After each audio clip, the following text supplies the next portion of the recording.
Hey there. Hmm. All right. So I am the dang panda. Hello, everybody out there. Uh, yeah. Let's get this going. I'm going to be making a Gucci plush, and we'll see if we can have some fun with it. All right. So I'm going to be switching over to my hand cam here, and we'll go from there. Oh yeah.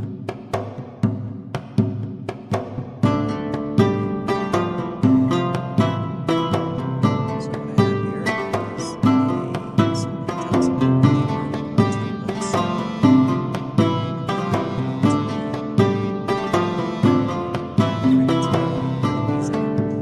additional pieces here of the images all the way aligned color. So these are printed on fabric and online. We'll sew this later as I complete this piece here.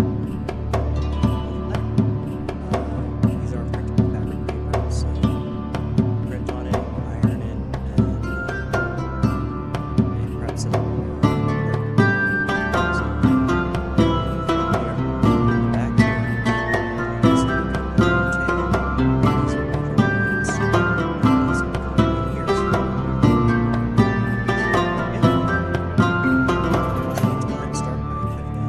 the templates.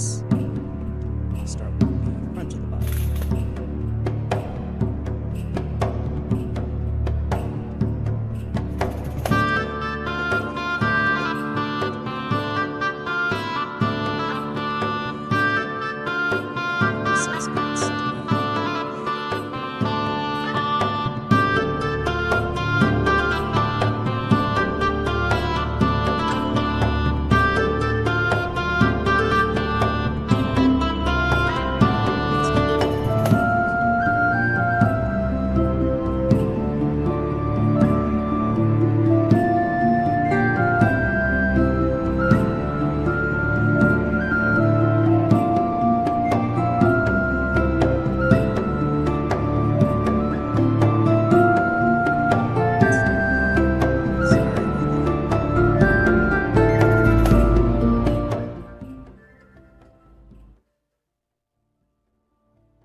How's that?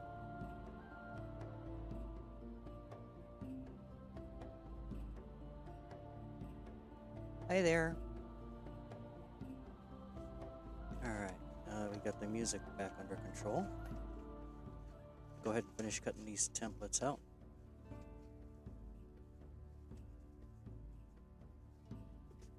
Toss that away. This template I made has a little bit of a gap here. We're actually going to keep that gap. It's going to help us keep everything aligned up. So.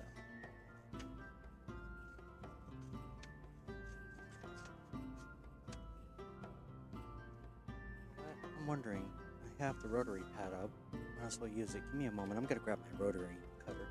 See if I could speed this cutting along.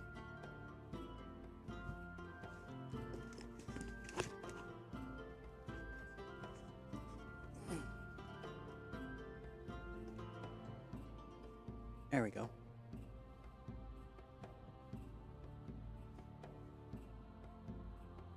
Okay.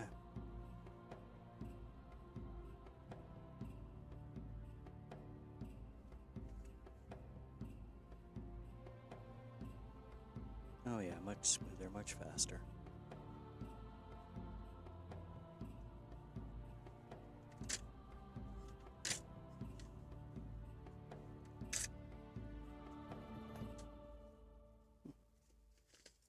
Aha.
precision is not required at this point. It's helpful, but not required. Again, like I said, we're just going to cut across.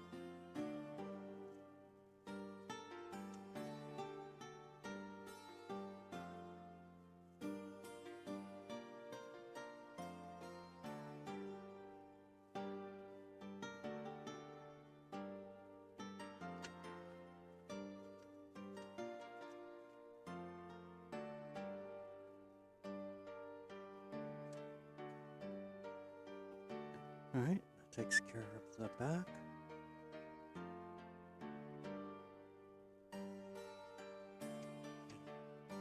Here's the front piece. We're going to go ahead and clean that up.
Cool.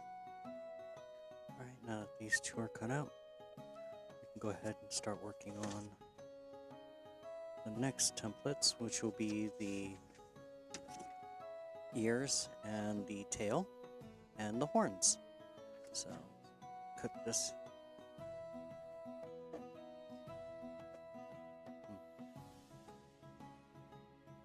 There we go.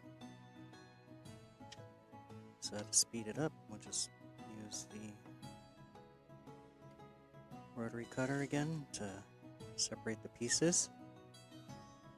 I'm going to leave these right here.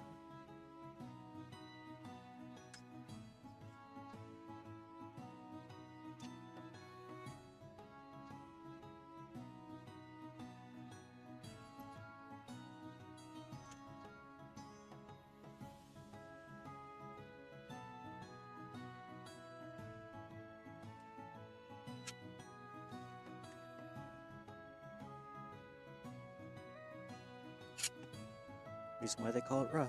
Alright.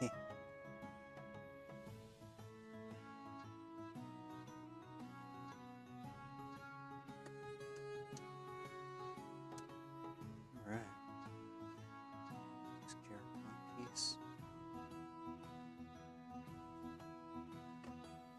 Trim this down a bit.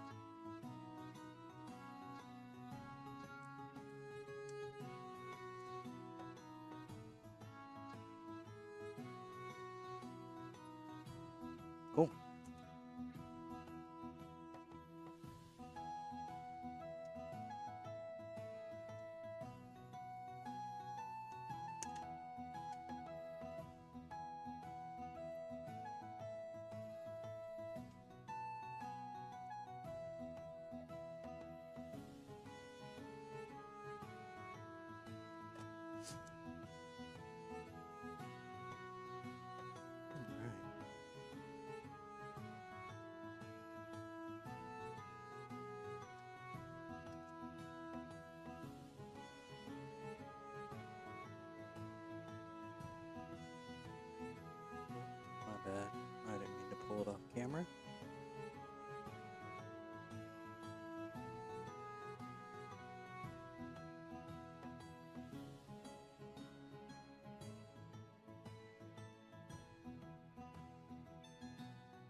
My bad.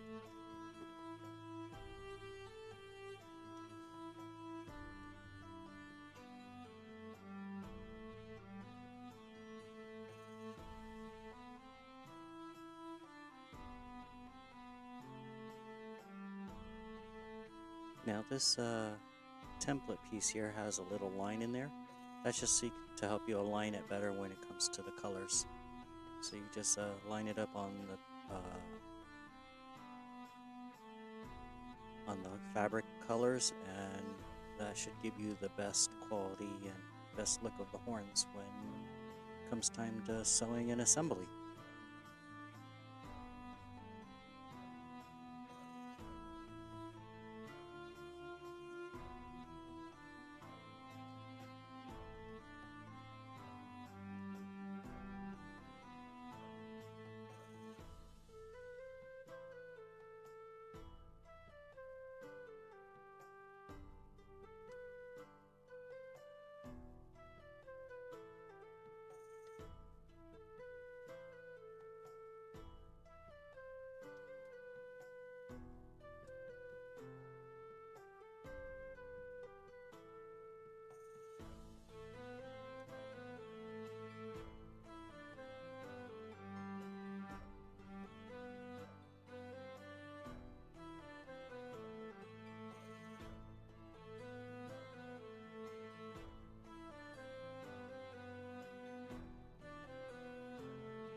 Cool.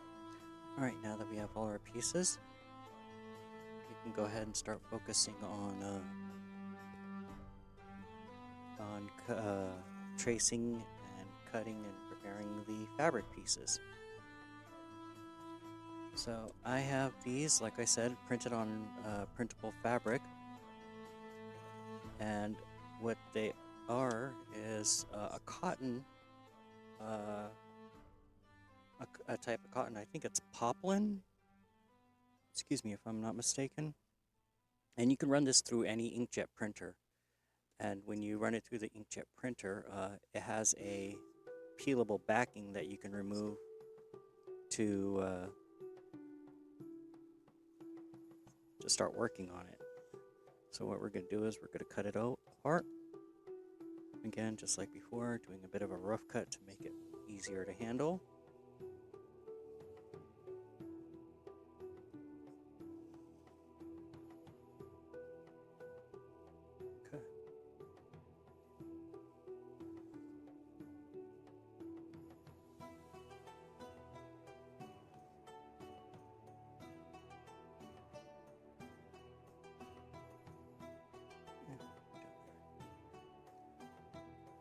And then these pieces right here will become the ears. You can see how the ear is right there. So they'll be sitting on it like this. And then as you fold it, and I'll be demonstrating it here in a minute, and you're going to sew around the line here, that'll create the look we're going for. So you'll see, it's going to make a lot more sense when it's time to start doing the actual sewing. But first, we're just still going to keep cutting out the pieces.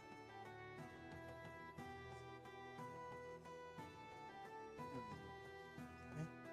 Leave those BonGoats right here. I don't want to lose those. Leave those BonGoats right there.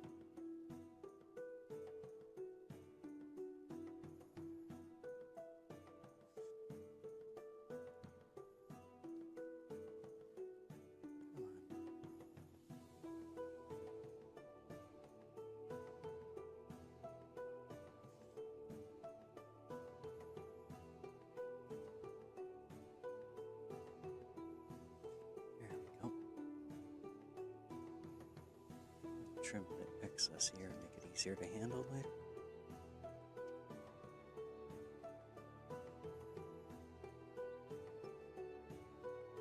Alright. Well, I'm gonna save the big bodies for after I finish the little accessories, but I'm gonna go ahead and start showing you how they're gonna work.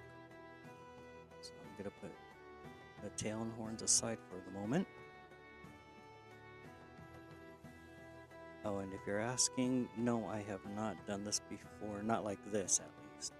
I've made plush out of solid colors. I've never actually used this poplin cloth, so I'm actually kind of curious how it'll work. It should be pretty good though, I mean, based on what I'm seeing. So for this, what I'm going to do is I'm actually going to start by folding these.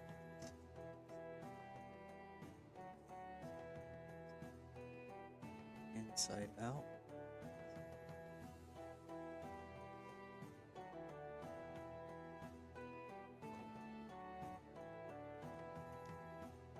And then using this as a rough guide, I am going to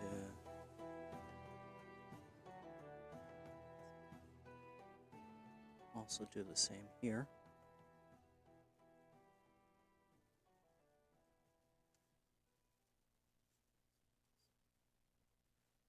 And I want to try and roughly match that. Let's see here. This is going to be the ear on the right side, so yeah. So we're going to be matching it like that. There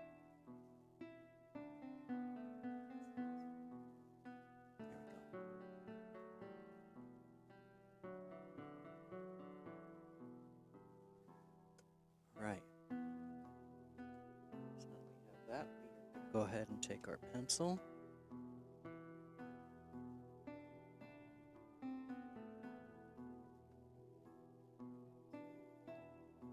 Mark it right here.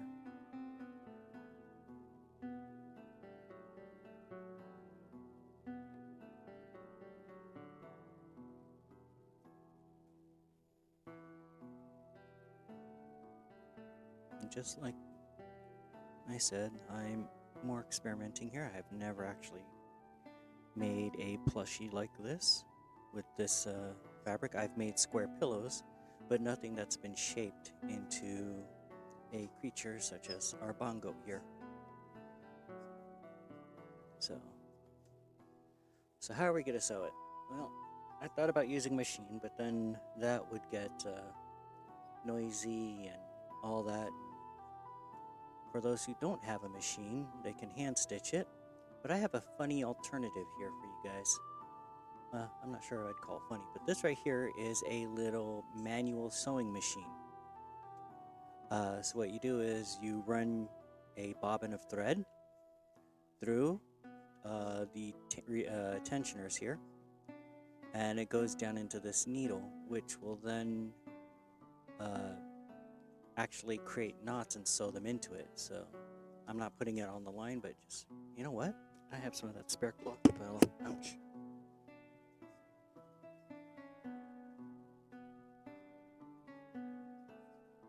So I can demonstrate how this works already and how we're going to be doing this. So you have the fabric side and you have the paper side here, and we're printed on the fabric side, but this is just, again, for a demonstration of how this will work. And this right here will slide into there. And once you have it in, you literally start pressing it like a stapler. And what it should be doing,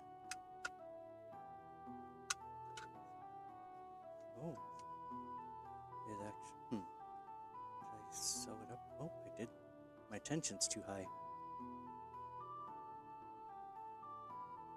Yep, tension's too high.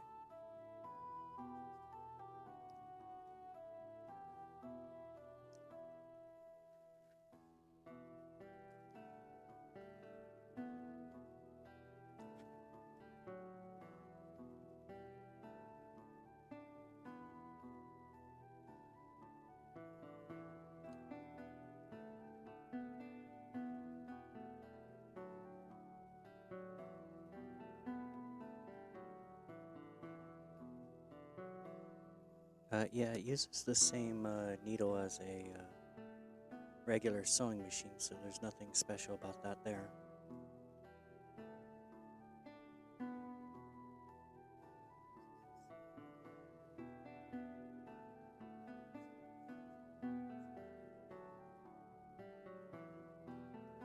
Should trim the hair to make it easier. Ta-da.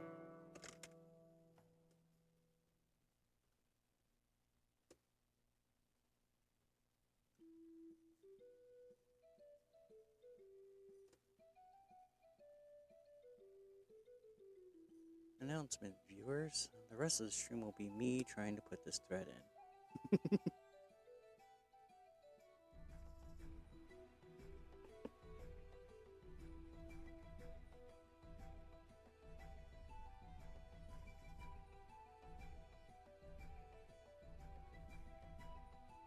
There it goes.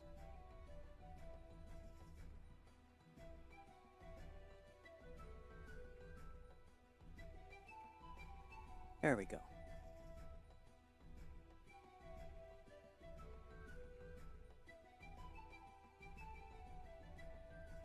Does that not look right? Because it isn't. It's looped over on the wrong side of the needle. There we go. Let's give this another quick test. So, good thing we started with that. Otherwise, we would have ended up with bad stitches. And I'm not talking laughing.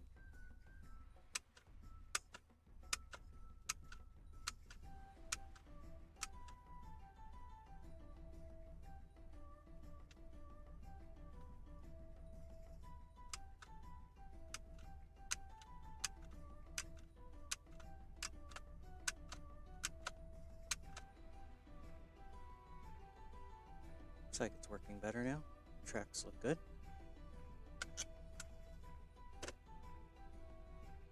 Yep, looks strong. And then when we flip it over, ta-da, the stitches are holding. So that's how we're going to make this work, is with a handheld stitch in time manual sewing machine. So a lot easier, a lot faster than doing it by hand, but still gives the convenience of a motorized system somehow. Okay. So for this to work, we're going to go ahead and slide this in. Lift the tab there.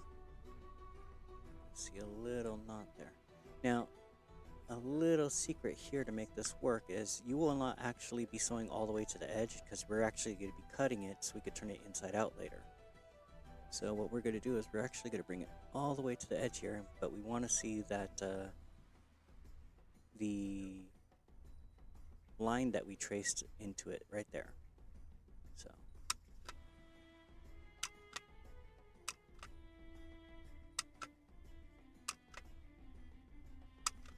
and the cool part is this actually does automatically advance the paper. I'm not pushing it, I am just guiding it like you would any other sewing machine.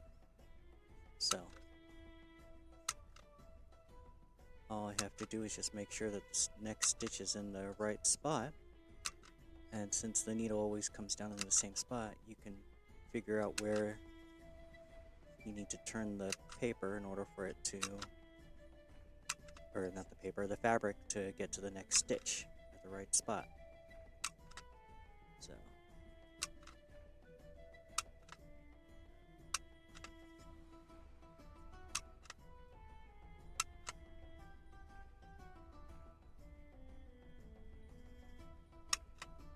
ooh, that was way off.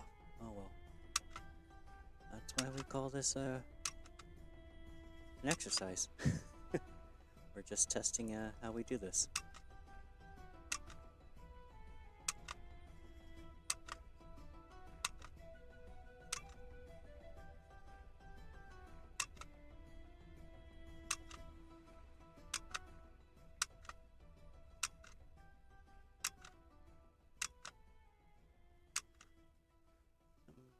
Think about it, you possibly could do a stapler if you're able to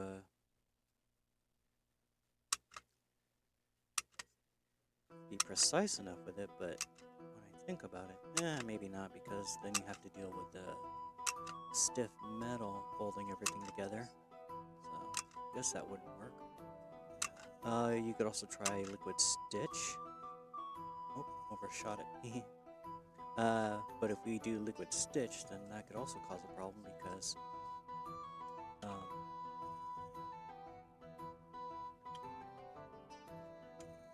because the liquid stitch would also bleed over and into the area. Okay, so not the prettiest sewing, but it gets the job done. So what we're going to do now is we're actually going to be not cutting it yet. We're going to be peeling the paper itself off. We're at that point now where we can start doing that. There we go. So now the paper and the fabric will be separated. I'm going to actually pull it, and the stitches actually won't allow the fabric to hold.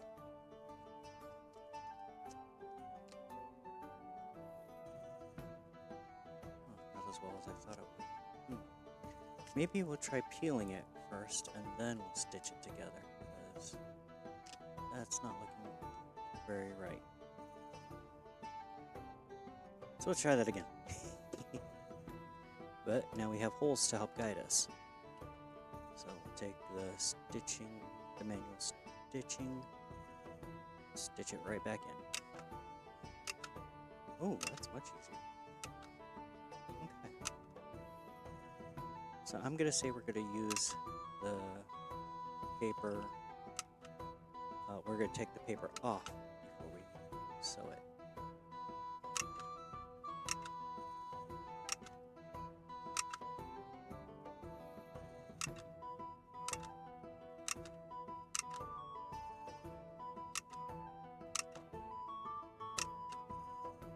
Oh, when you do this, make sure you go down a little way, because if you don't,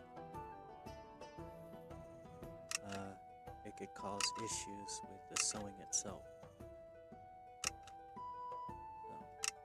Because it's not going to complete the whole cycle of pulling and looping the thread properly. As for the old thread, we're going to keep that in there because it's actually holding there. And we'll just incorporate it as part of the quote-unquote stuffing.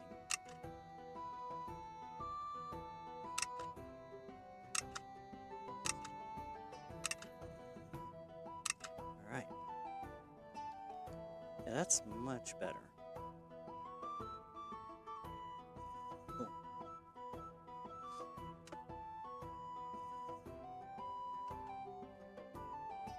Just going to trim off this excess from the old string. And then for that, after that, we're going to go ahead and run the scissors right through the back here. Assuming I ever have my dexterity score back. Boom. And then we're going to take a stylus of some sort. In this case, I'm just going to use a basic ballpoint pen. Clicker style, I guess. And what we're going to do is we're actually going to separate this, and our goal is to get this turned inside out, but our stitches didn't hold again. What am I doing wrong here?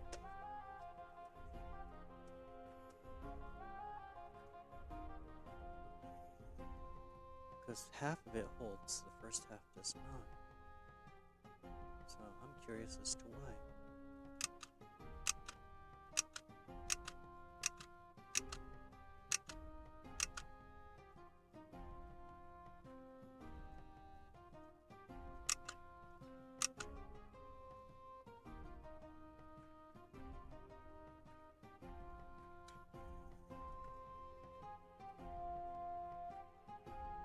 That time it's holding. Yep. So the cool part is all these extra pieces we're going to cut down to about to within a quarter inch of the line. They'll actually become part of the stuffing. And we cut it down like this, so that way they'll be more pliable and flexible for moving to where we want them to move. It's more like an 1/8 inch. I need to back off a bit.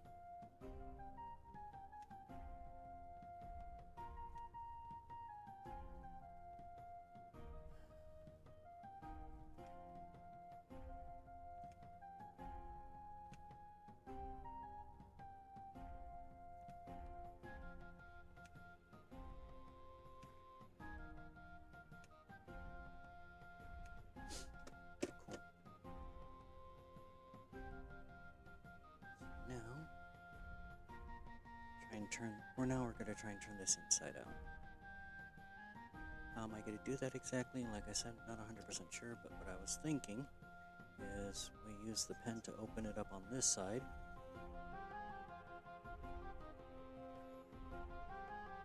Let's see if we can start flipping it inside out.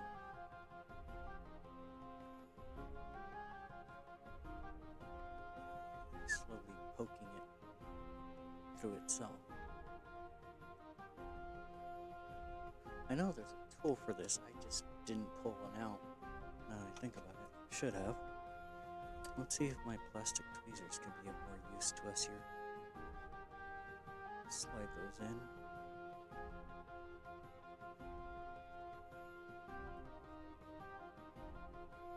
And then I will grip the far end with said tweezers.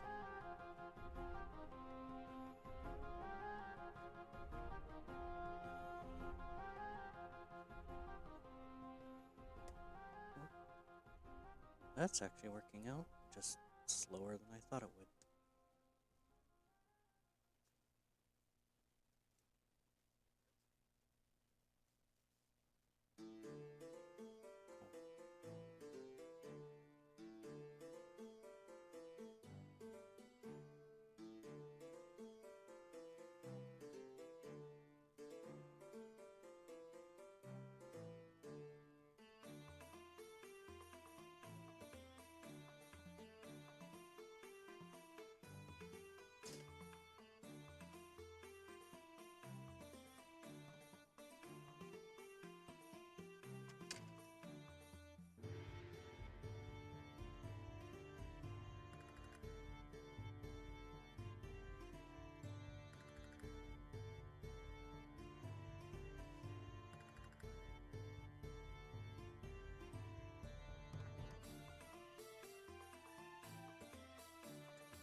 Need to stronger tweezers.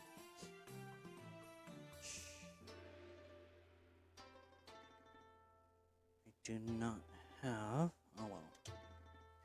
But we are making progress as slow as it is. All the little tips and tricks I'm picking up here, I'm picking them up along with you guys watching this. So.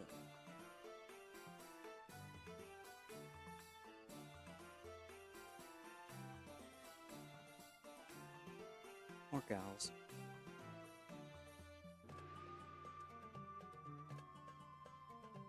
Right now, just me, the internet, and Twitch.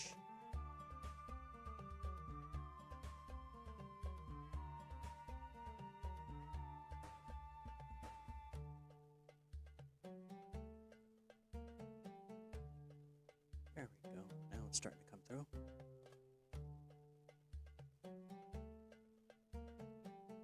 Slowly but surely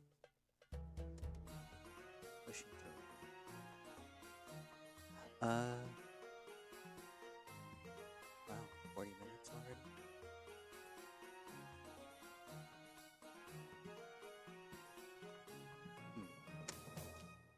Wonder if I just use this to help tuck underneath.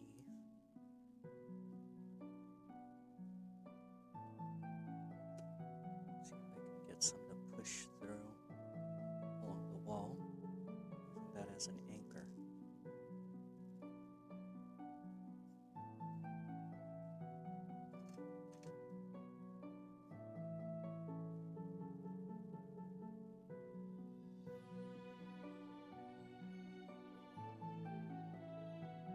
Aha! There he goes. Now that we got through the hard part, we have a BonGoat here.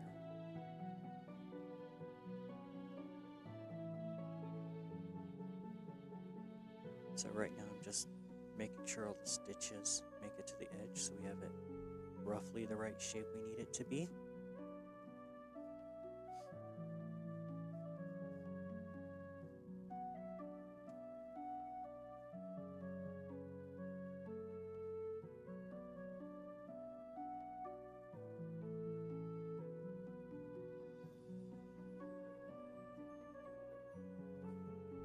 Corner there.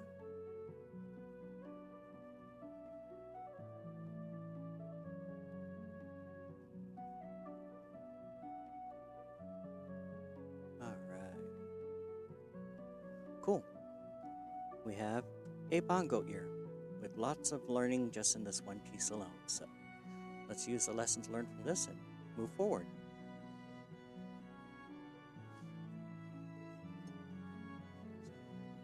Take the other BonGoat ear.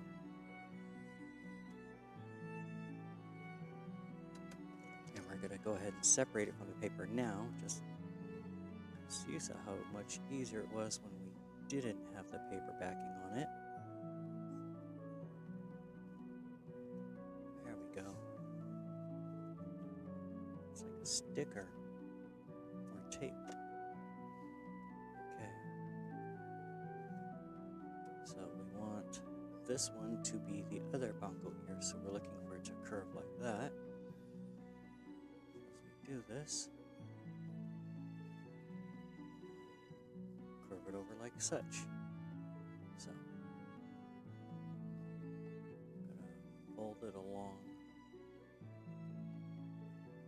where that dark color ends. We're gonna go fold it there.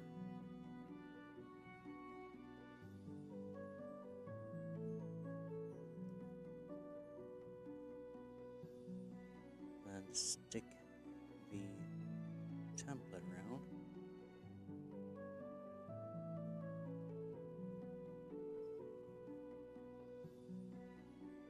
And here you want to make sure that the dark sides line up on each other. So dark side, dark side. And there we go.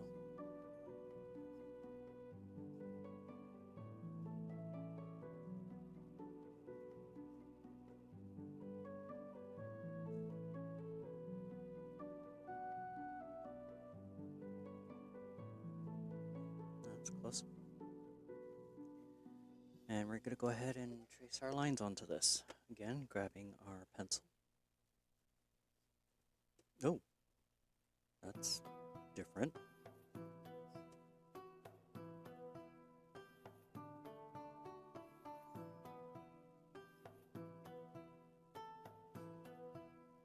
I'm going to go ahead and just trace the line into here.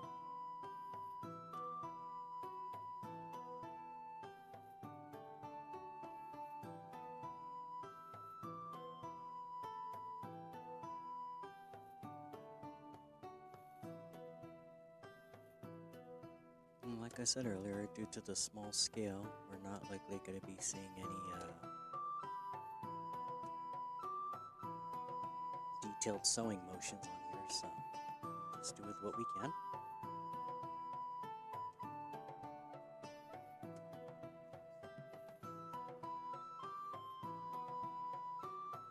And again, I'm going to take the piece and use the handheld sewing machine.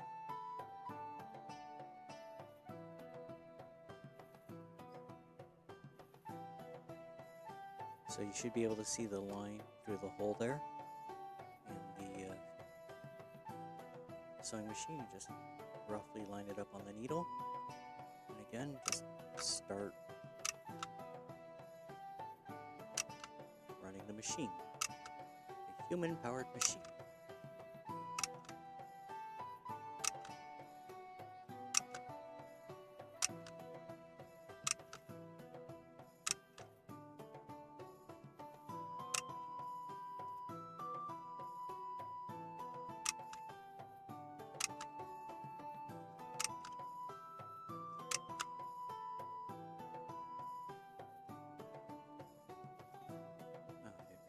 sharpen the corner of this.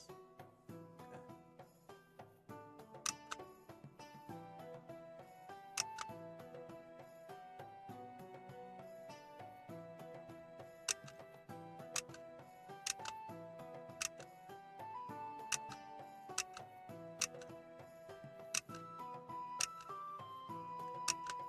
So, with the exception of that little sample and these ears that we're making right now, I haven't really used this before.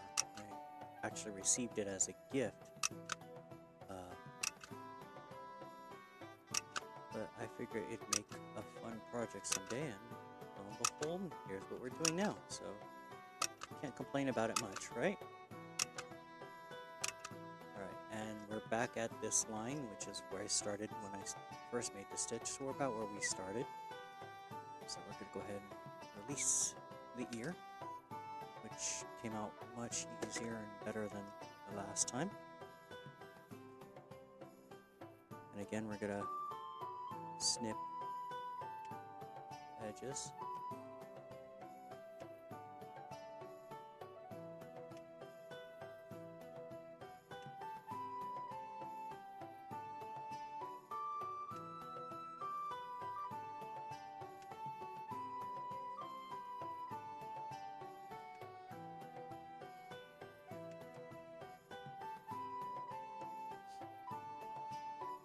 My bad. Just noticed the camera couldn't see me anymore, so I've been just sitting there deadpan to you all. My bad.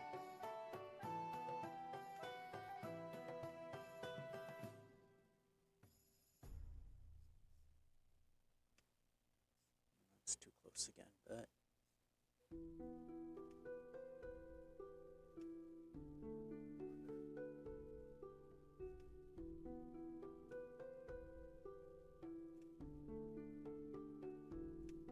okay, just like last time, we're going to also cut this part here so we can turn it inside out.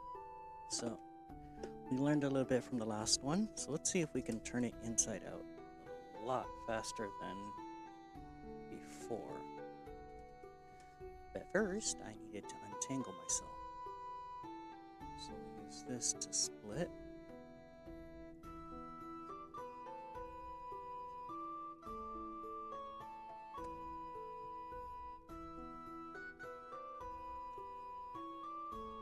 Stick the plastic pliers in here, or tweezers, not pliers.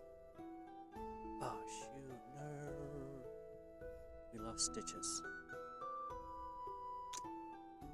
The last stitches did not hook for some reason. Alright. First time around it was the first stitches, this time it's the last stitches.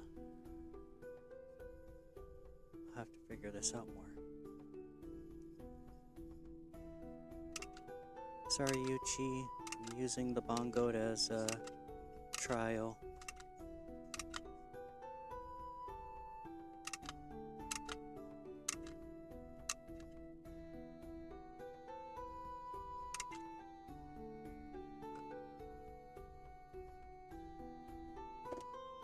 Yep, that didn't do anything at all.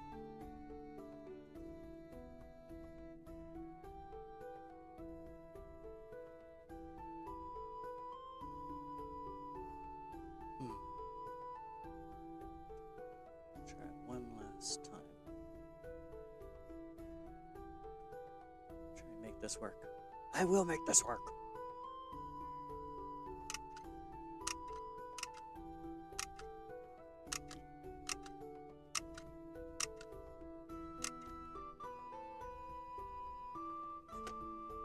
I'm gonna try and turn this around. Maybe if I back it,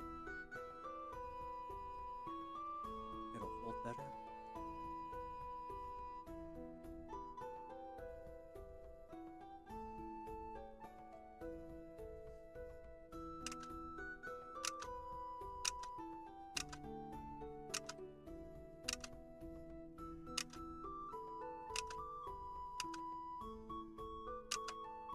Oh, it sounds much more promising.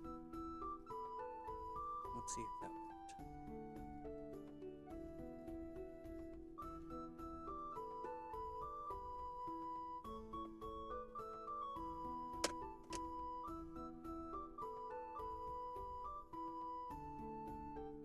So backing it out is our key here.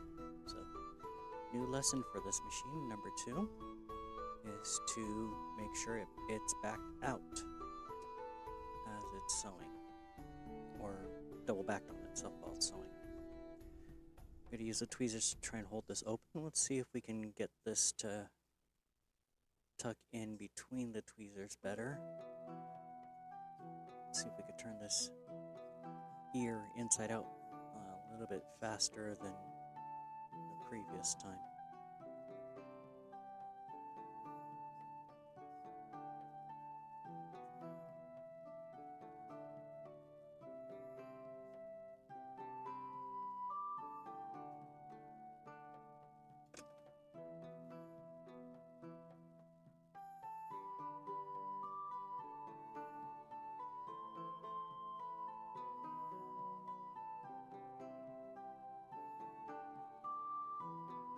Much faster progress than last time. We're already through the initial pull and making our way through.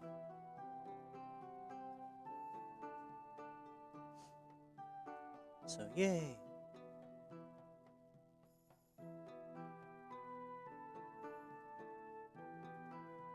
To make sure we stay in the proper area now.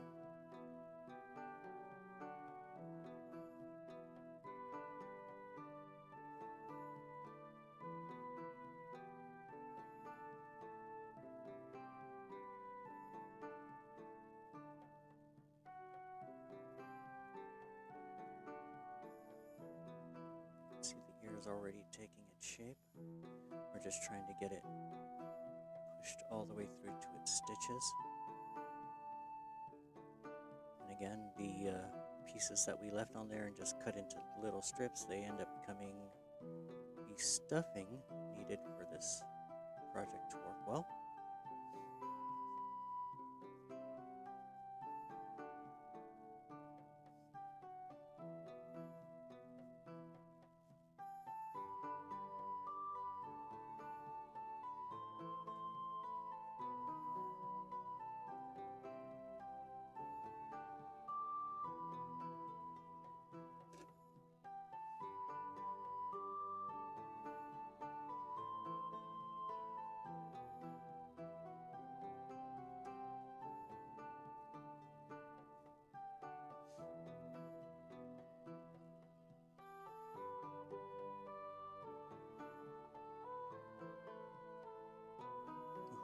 Got a long way still.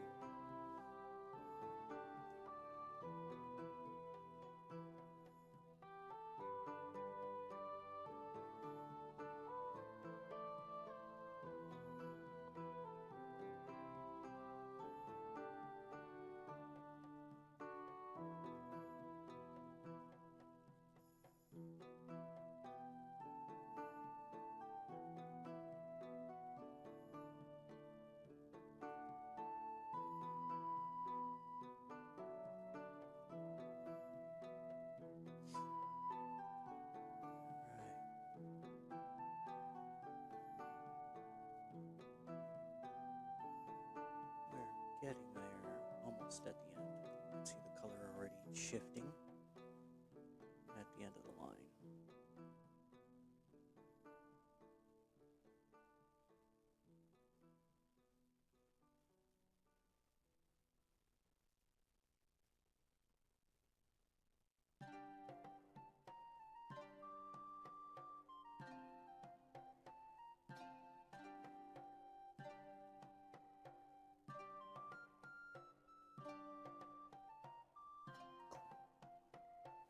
Alright, so they should be about the same size.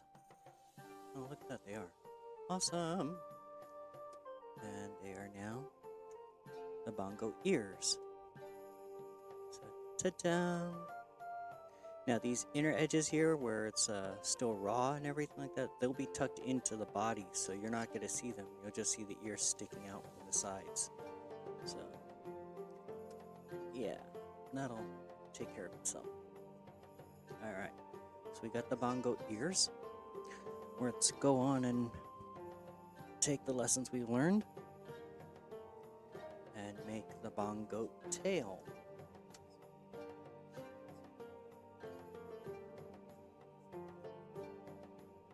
So here's our BonGoat tail colors, and that is our ear. This one's our template for our tail. Okay, you'll notice there's a line here and a line here. A little something I added mid-design. I should have also put it on the ears, but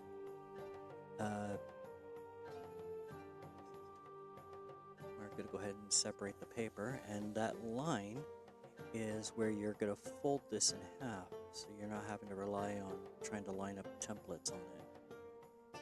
So there we go. Ta-da. And again, we're going to fold it right along that line there.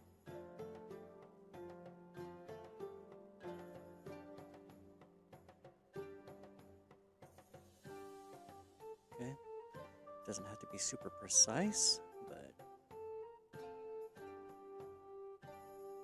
the more accurate you are, the better. And again, that line will line up on the line on your template.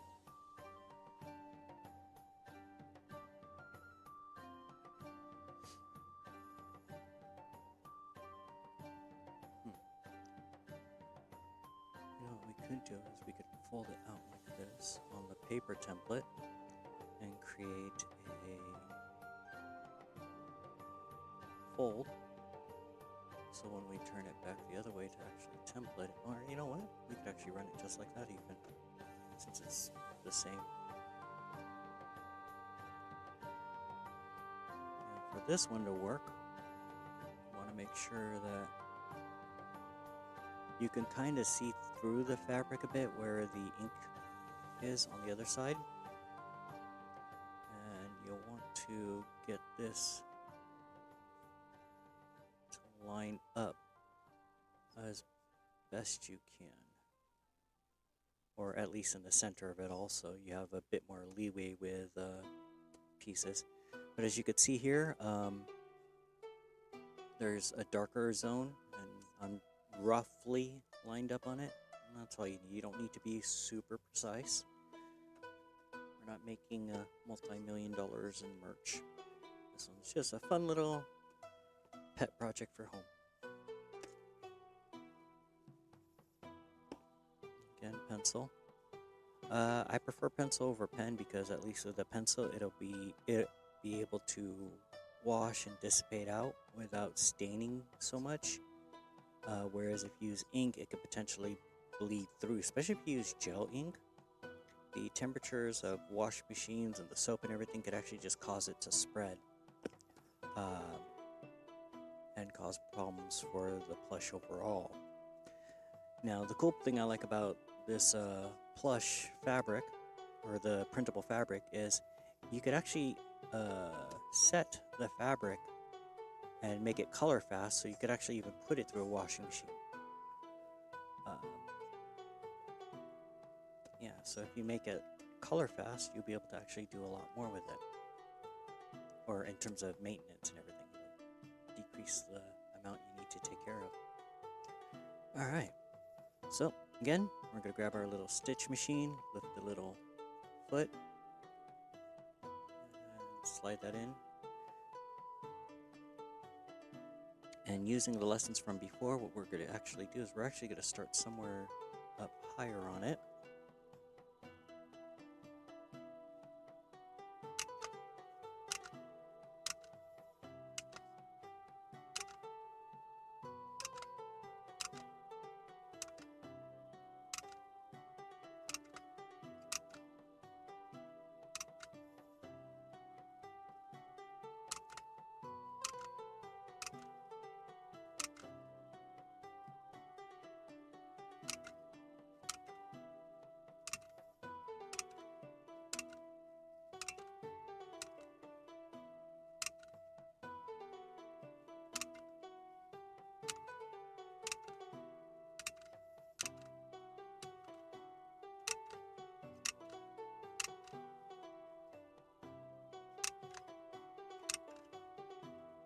Alright, and then we're going to turn it back around on itself.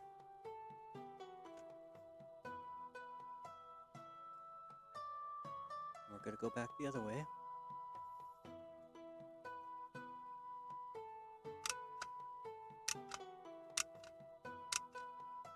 Just following our old stitches from the first time through, first pass.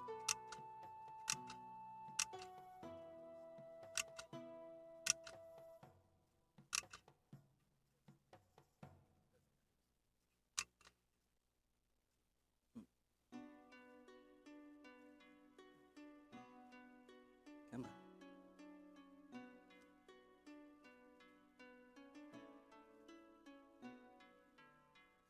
There we go.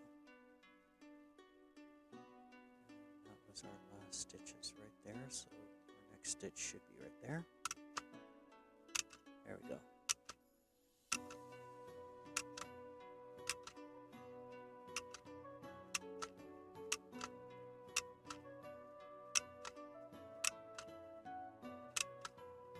Once we get to our end point here, we're going to back it up again, just to where we started. Remember how we started in the middle of the line, went around, came back.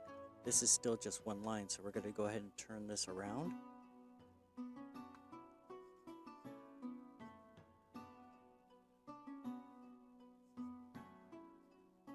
Get the position where we want it. There we go. And again, you want to make sure you put full, complete strokes when you run the machine. If you only go halfway down, it's not really going to tie it over properly. So that actually looks really good. Let's see if my theory on that is quote-unquote accurate. Alright. Yeah, that looks much better.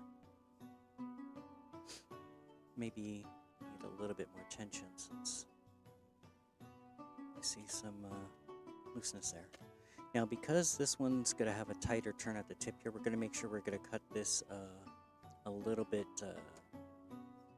what's the word I'm looking for? A little bit tighter at the tip here, so that way it doesn't cause as many problems. And again, it'll act as our stuffing. Down these long ways, it's not as big a deal, but around the curves especially, yeah, you want to make sure that those are as narrow as possible to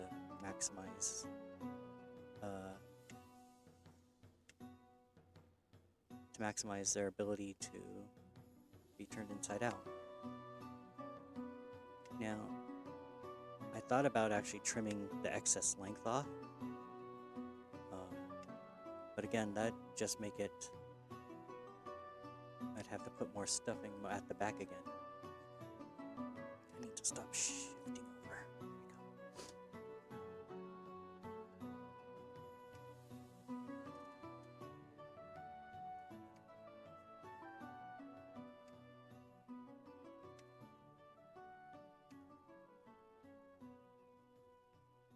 There we go. Yeah, looks pretty good.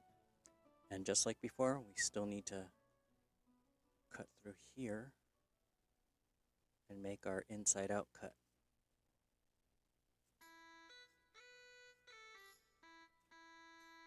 Okay. I'm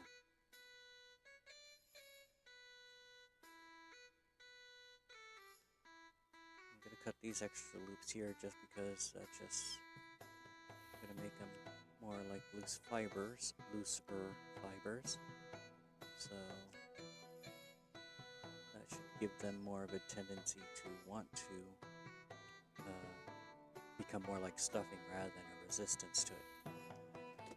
So we were a bit more successful with the tweezers separating and then the pen pushing through, so we're going to continue with that technique, maybe become more proficient with it, because this one's going to be a lot tighter too, so this makes a good second piece to work on. I would start with the ears first and then work our way through to take care of the smaller pieces.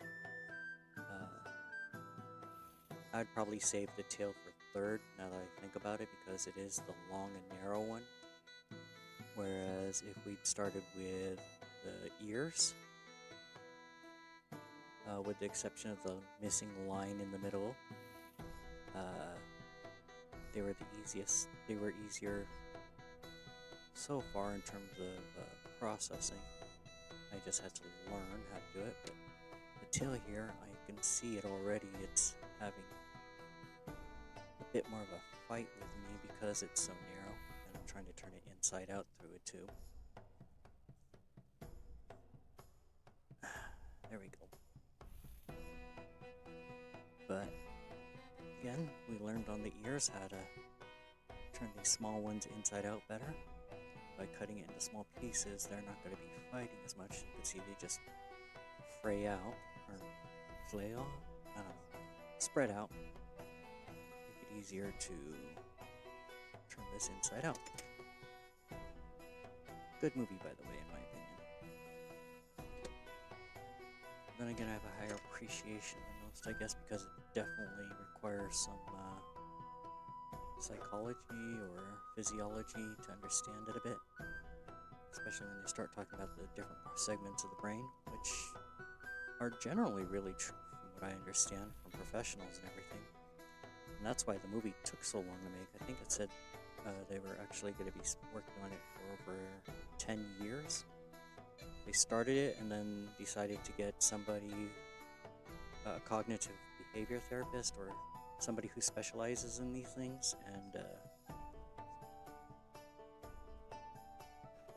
got their advice. I'm like, oh, we can redo this, and represented this idea or this context a different way.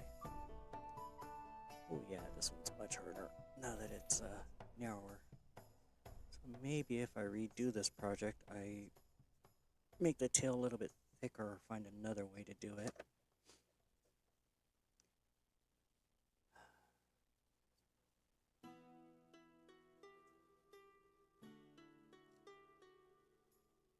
It's not going to be quote-unquote to perfect scale to the original BonGoat, but it's a working goat.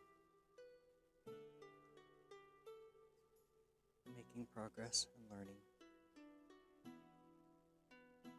Thinking I'm going to make a tool like this where it has an anchor and I can just plunge the part to be turned inside out over the top of it. I remember seeing this for like a shoe before. When they are making the shoe, they start one side, flip it the other way, or was it something else? Pants, maybe? I don't know. I just remember they were doing something like, oh, it was a football. Sorry, I watch a lot of those, like, how it's made shows and everything, so I like to see how things come together and are made.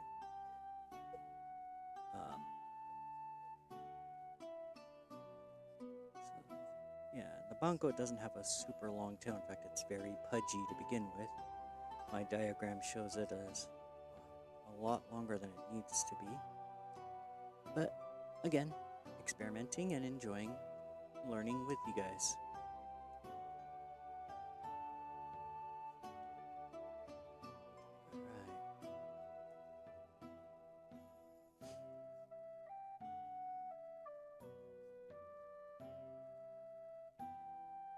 Oh, one thing, a good tip I'm gonna give, because it bothered me when I started the stream, but I didn't say anything, and I might as well say it now, is make sure when you're printing these on the fabric that you run it through on regular paper first. Make sure all the print head is nice and clean on your printer, otherwise you end up with these little lines here like this, and yeah, that's annoying to me.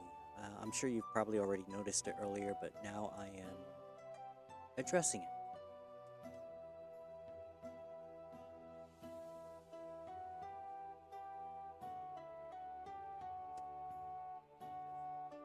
So, yeah, it is what it is.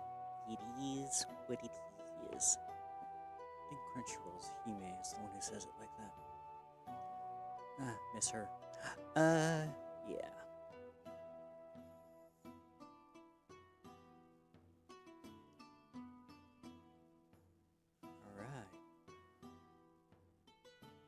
Okay, so we have a little stubby little tail.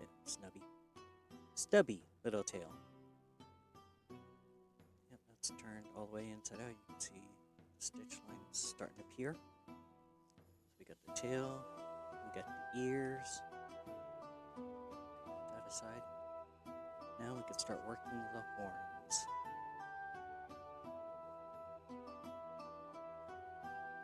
And like before, we're going to fold the template along that line.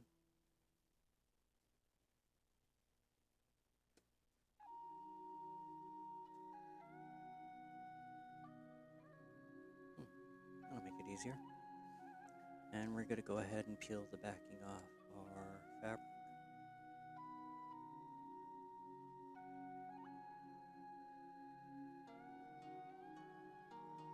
Yay! There we go. Put that aside. And again, you're going to have that line there. We're going to go ahead and fold it along that.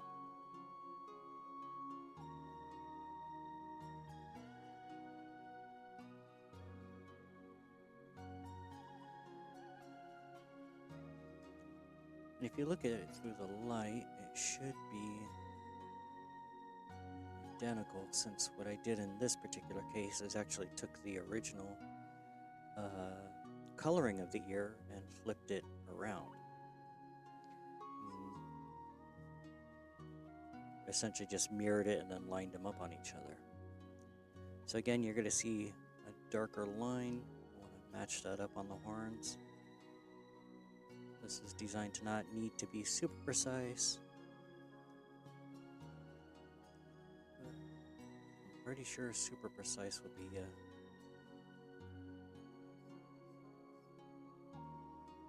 something else to watch.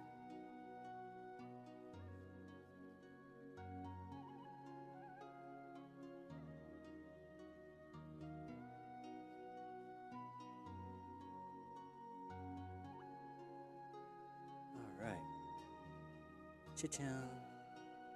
Again, trace it with the pencil.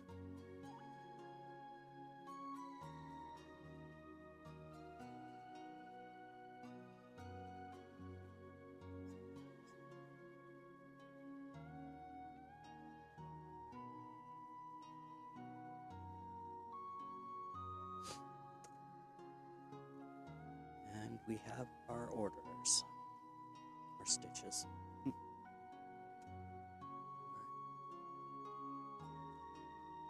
Beans. Time to pull out the sewing machine. And we'll get going with it again.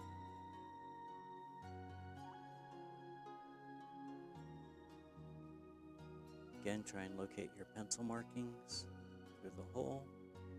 Once you do, we're going to start a little bit past it. Boom.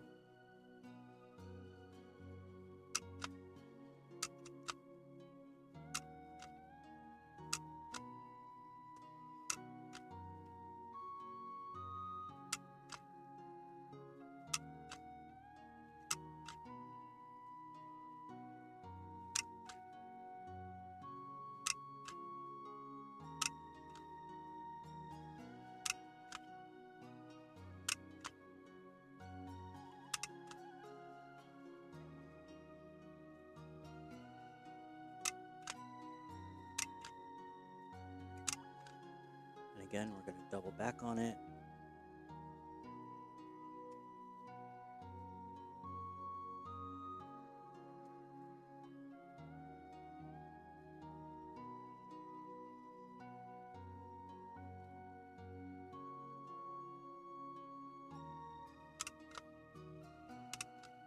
Following the original stitch line.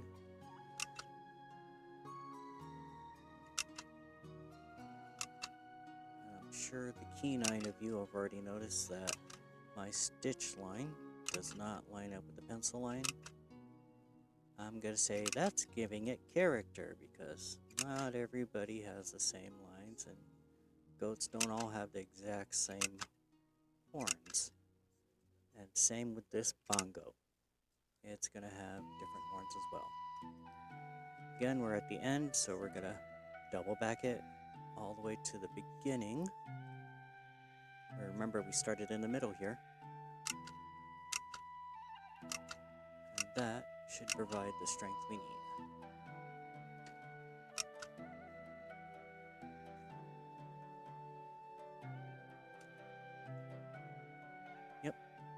Yep, looks good. Just trim that off. Again, we're gonna cut these into lots of little pieces. It looks like going down to the 1/8 inch of a line doesn't seem to be affecting it as much as I thought it would. So I guess we can keep doing that instead of 1/4 inch.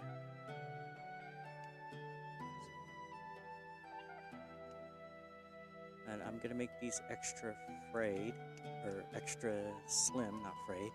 I'm gonna make these extra slim so that way they're more likely to fold in on it, so when it gets turned inside out and become thicker stuffing.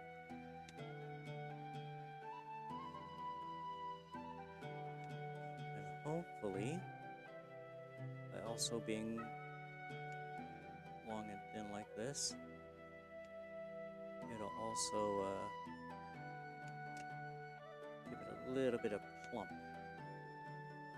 Now, if you still want it to be a little bit more plump after you're sewing it all together, that's great, awesome, go for it. I'm actually going to be stuffing the main body with polyester stuffing that I have. And now I'll show you how all this comes together. One horn down. Let's turn this one inside out. Well, so technically not down, but one horn in progress.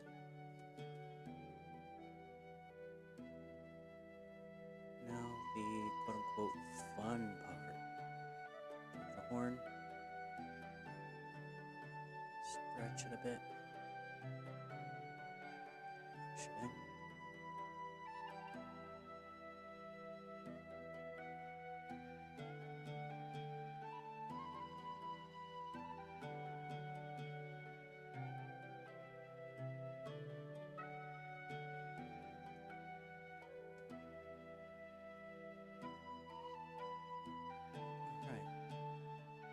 Yeah, so I recommend the horns ahead of the tail then. The horns will make it much easier for you to get your technique down. And because of the shorter pull on it, it's a heck of a lot easier than running that tail through. And we got a BonGoat horn. Boo freaking yeah. Ooh, that's actually quite plush already. As you can see, there's still room to add additional plush if you want. Just stuff these down in there. And you can... That actually turned out even better. We're getting better and better at this as we do it. Always a good sign, right? Always. All right.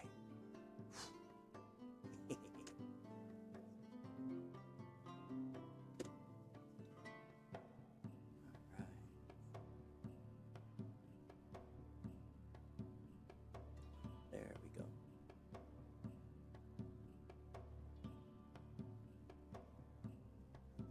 Peel that piece away. And again, folding along the line there.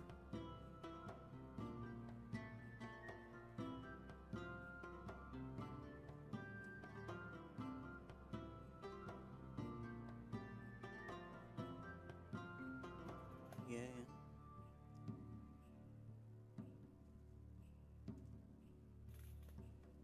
Get the template on there. Oop, upside down.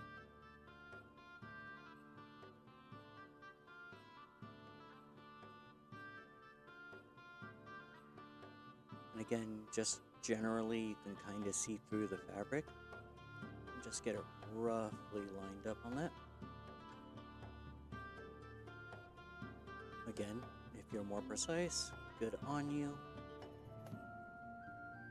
And you are currently a better person than I at this then, because I am honestly making this up as I go along. I spent a lot of time trying to figure this out, but this is actually my first time actually running the project beyond the conception and playing this procedure over and over in my head. So, yeah. Alright, next horn's done. And you know what? We're doing much better the second time around. We're at 1 hour and 22 minutes. So in the last 40 minutes, first 40 minutes took us to get to the first ear, second, third, fourth, and we're on our second horn. So 4 pieces in the next 40 minutes. So yeah, I'm gonna call that a making progress, skill level up.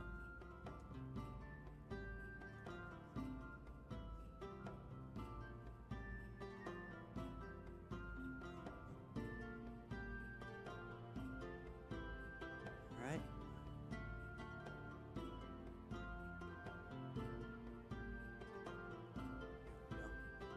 No.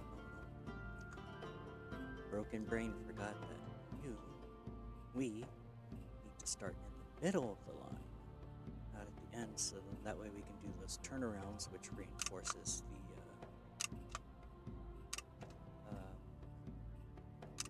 reinforces the end stitches.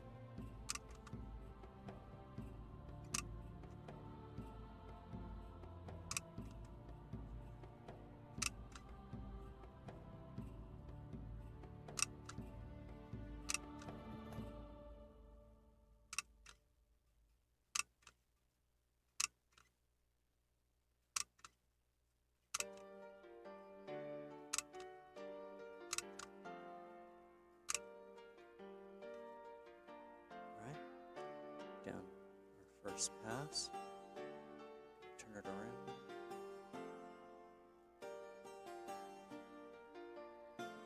do a second pass, again, following our first pass stitches.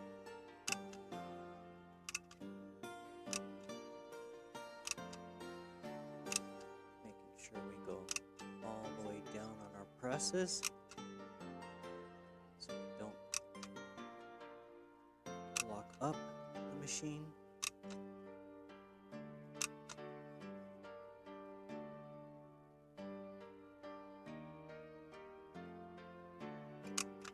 Alright, now that we're past our starting point, we're now tracing our way down to the end.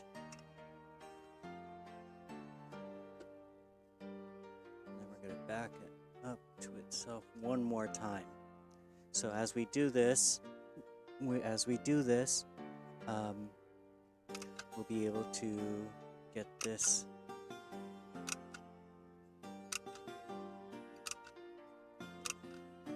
finish and far enough along that we can get it removed. Awesome.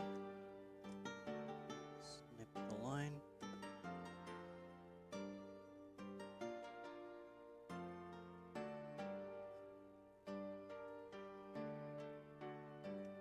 Again, these narrow pieces, it turns out, make it much easier to turn it inside out. So we're going to stick with that same notion, idea, process. Take your pick of words.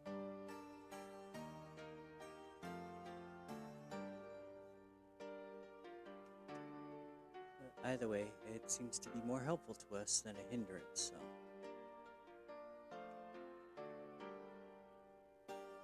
I'm sure it'll be much easier when you guys are using your skin to grip instead of, well, in this case, sateen fur as your gripper.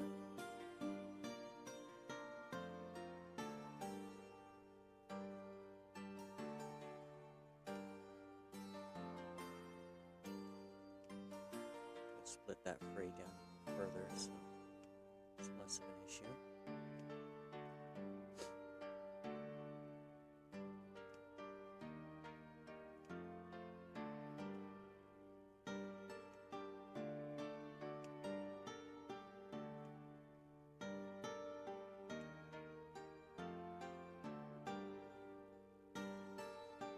Thinking when you guys do this, you don't really need to trim past the stitch.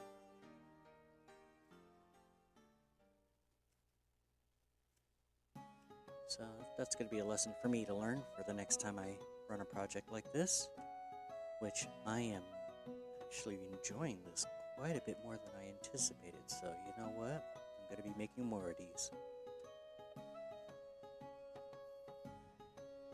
Let's see here. 127.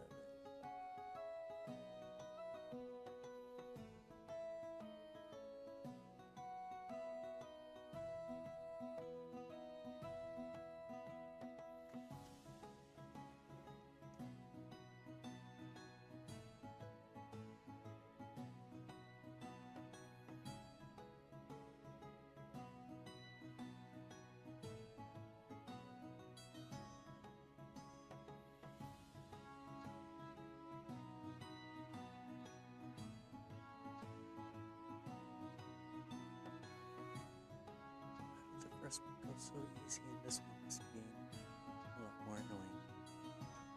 Either that, or I'm just losing patience. Probably the latter.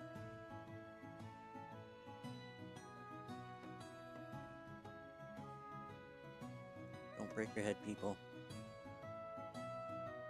My head's been broken plenty of time, men. It's gotten worse with each run.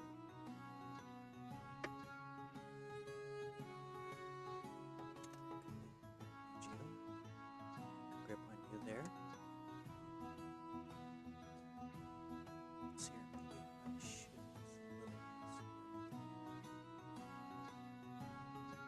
Yeah, that makes it easier for the cameras to track me.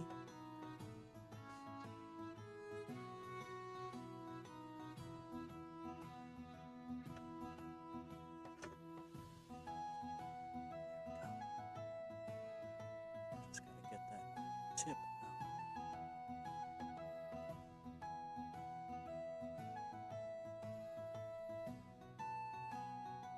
Get a hold of a good stylus for this next time, so you don't have to worry about it being a pen and potentially drag it.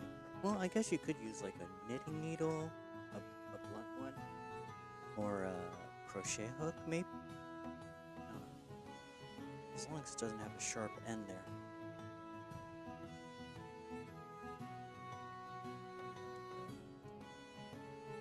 I remember watching when they were doing how are the footballs made, on how it's made. They were running it back and forth along the seam. That's what I did with the first one here. That actually seems to actually work really well. I get these things turned inside out.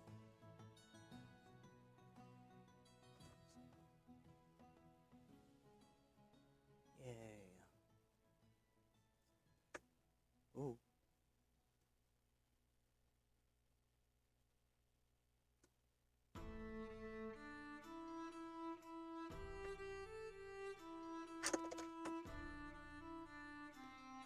And, yeah.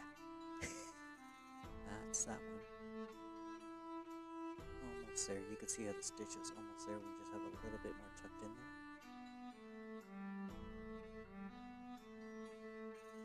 And there's a stitch, so that one I'm gonna call good. So, there's our horns.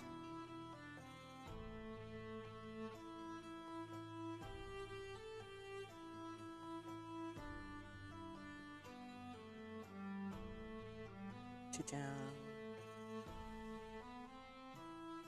Alright. Now, we're gonna move to the fun one.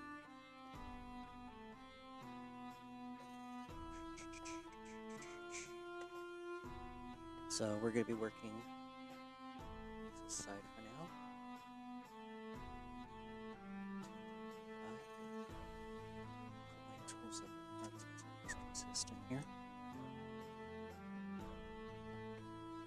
And what I will be doing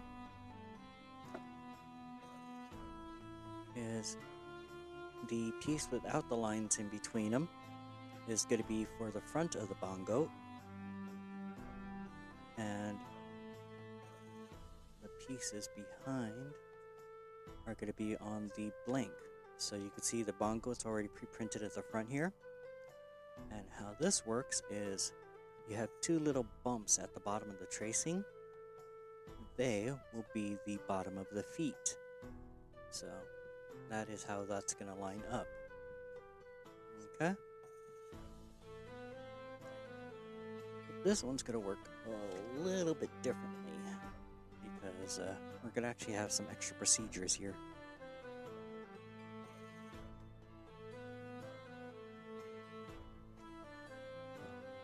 Trim the excess BonGoats from both of these, actually. Bit of a unique thing here.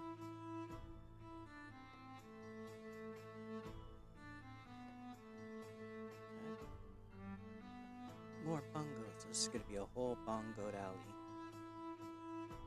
Let's go, BonGoat. Let's go. Alright. We're actually going to start on the back side because there's actually a little fun thing about this. These lines right here are actually going to be for how we're going to capture the tail. So the tail is actually going to be inserted in between the back pieces as we stitch it. So when these contract back together, they'll be the same size as our front piece here. So when we sew it all together, it'll have the tail in the right spot, and all of the horns and ears will be in the right spot as well. The raw edges here are going to be tucked into the folds of the stitching, and that's going to be our secret to success. So we're going to put the front one aside for now. We're going to focus strictly on the rear. So for now. You'll notice there's a slight gradient in this, from light to a darker gradient. Again, that's going to be where the darker colors, which you could see in the BonGoat, are actually the bottom of the BonGoat. So make sure you keep that orientation in mind. And for that, I actually put these BonGoats here a little bit closer to the fabric, fabric swatch color. Take your pick of names. I actually intentionally put them up closer to here, so when you trim it, you're actually going to be narrower, and that'll tell you where the bottom is. So the top and sides should be, the even sides of your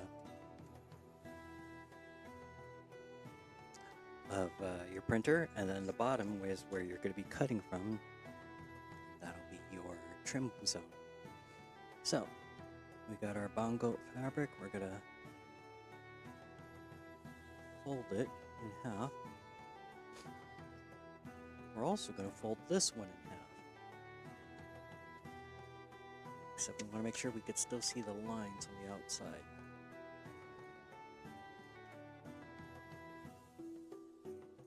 Okay? Because those lines are going to be very important for us. We're actually going to make sure we follow those lines and sew our tail in at this time. This is the secret to the BonGoat's back end.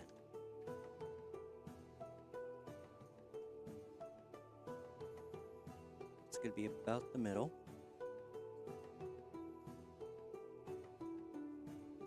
Okay. What we want to do is we want to trace. You know, I want a little bit more shed on my bone, so I'm going to slide it down just a hair. I am just weird like that. Trace the outside of the BonGoat.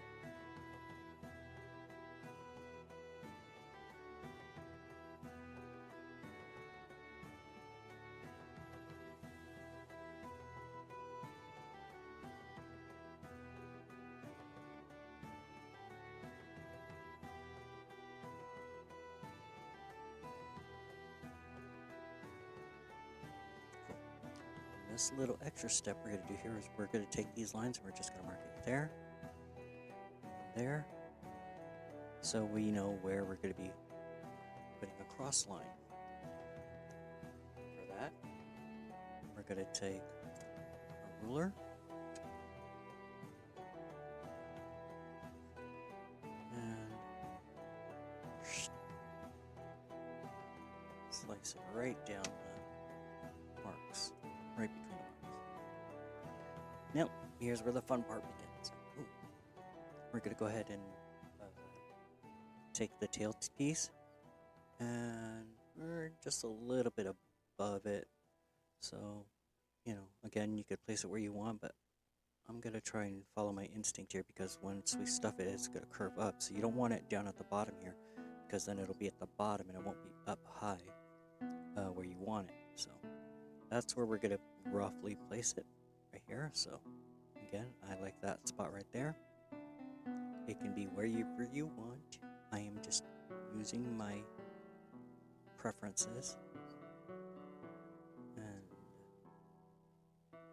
place it in position. Now, there is a big key here. You need to make sure that your lines here on your tail go in far enough that once you fold this back over,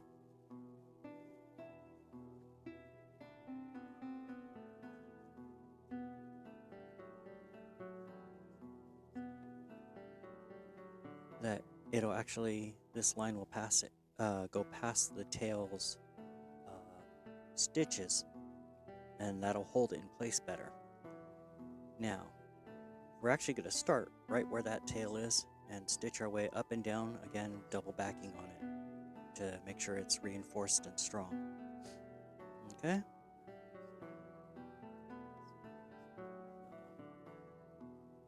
Loading up the sewing machine. Oh, it's starting to get low on brown here. Hopefully there's enough to finish this project.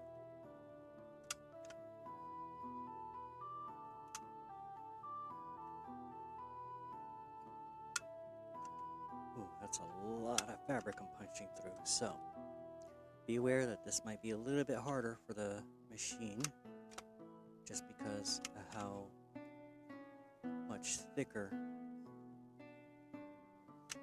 and how many more layers we're punching through. Ah, snap. We broke our needle. Yay. Okay. So it looks like we're going to be doing a repair on our machine here. Where is that needle? Let's remove this. Gonna need to wind some brown on it anyway. Oh, there it is.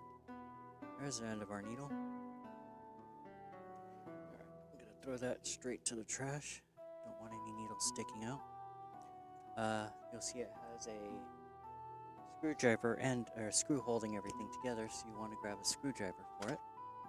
Oh, please tell me I have a Phillips within hand's reach.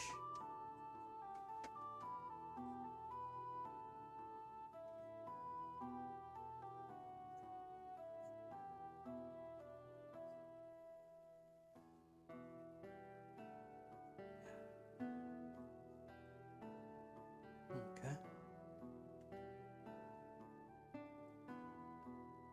Not quite.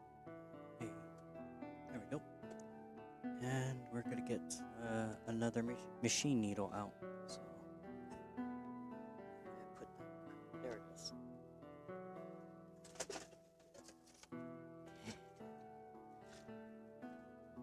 Alright. Spare needles are in this one. So, pop that out.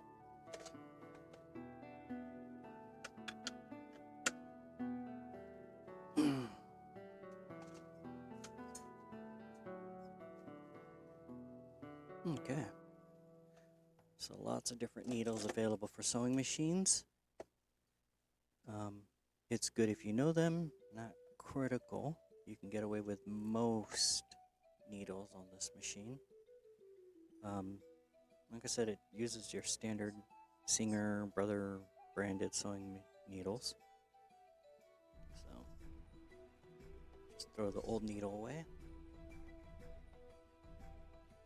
Cool. Alright. For our needles here, I'm gonna pop this open. And there's gonna be all sorts here. Let's see here. There we go. Oh no, that's for the double needle.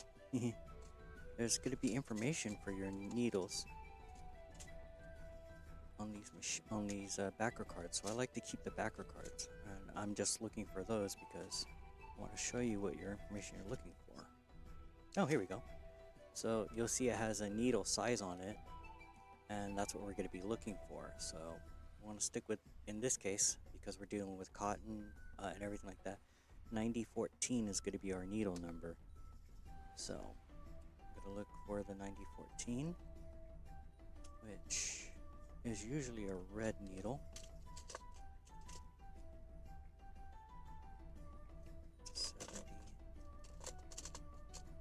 Oh, here we go. So this one right here has a 9014 in it still. I'm going to go ahead and use that in here. Open that up. Grab our little needle.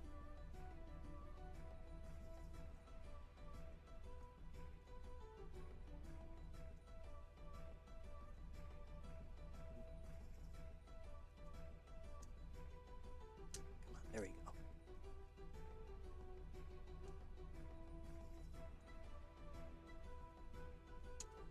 There we go. Stick that here, and we'll put that back away.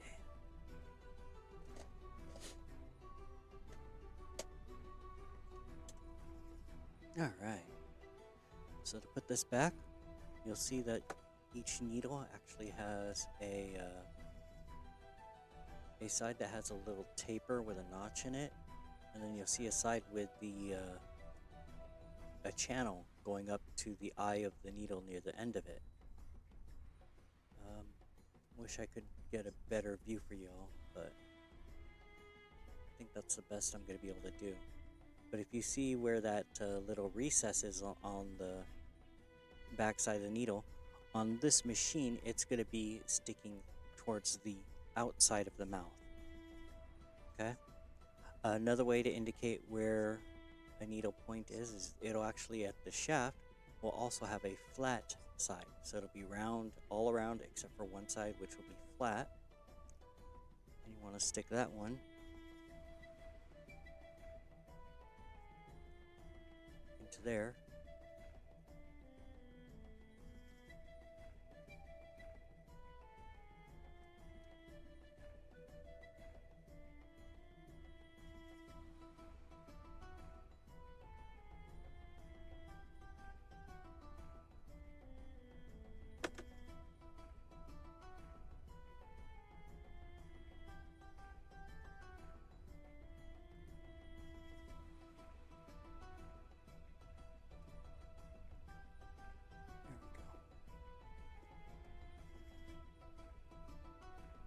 There we go.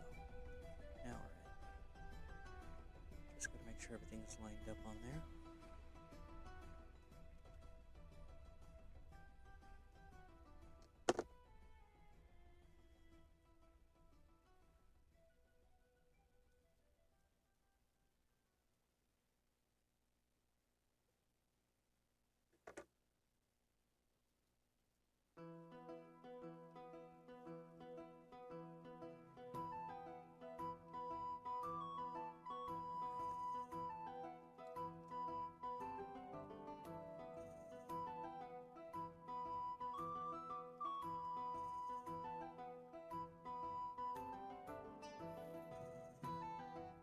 Yes, I know I'm using a flathead on a Phillips screw head, but I don't have any Phillips within reach at the moment. I have the flathead.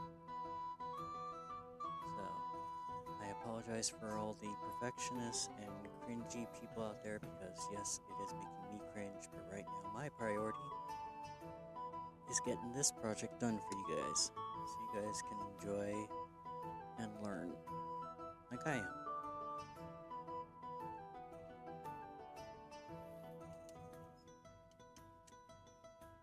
No, not held. Okay, you know what? I am getting you that for this.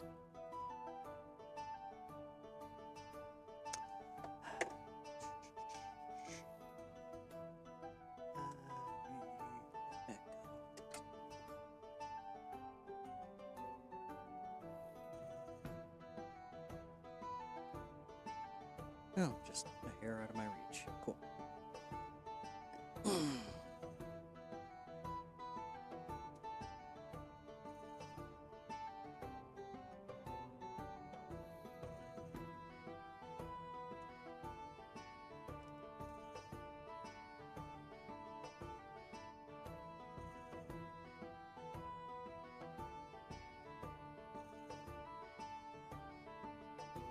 Now, one thing I will give to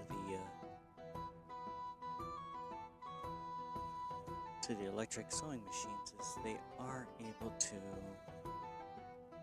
automatically line up the faces of the sewing needle.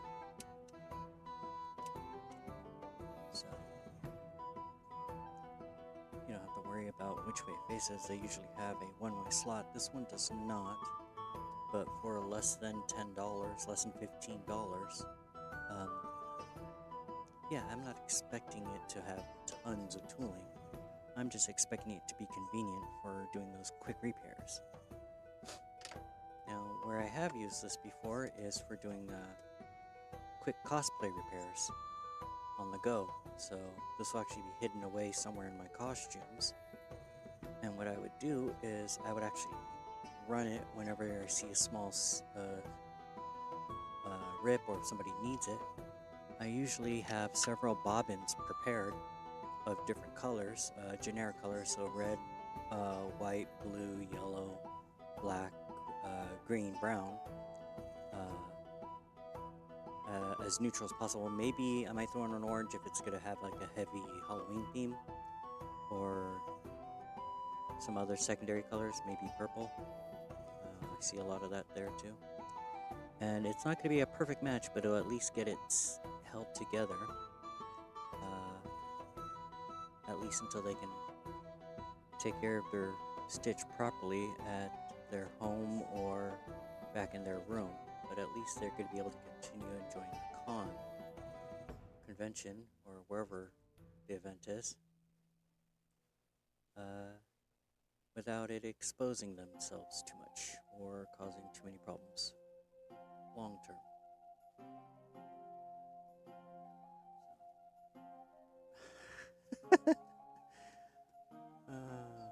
My dexterity loss.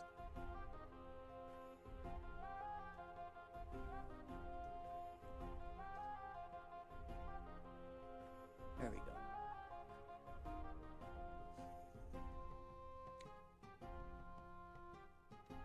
Let's pull this excess back.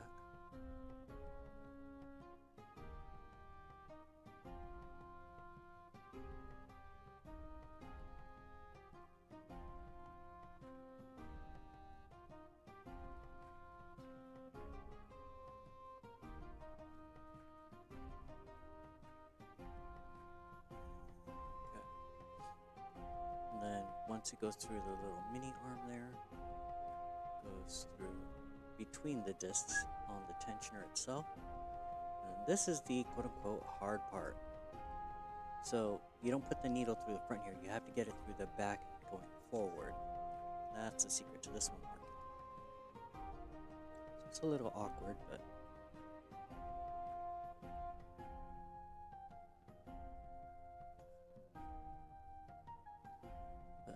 if we do it right,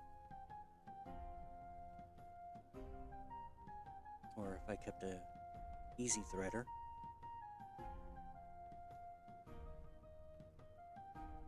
should be good here.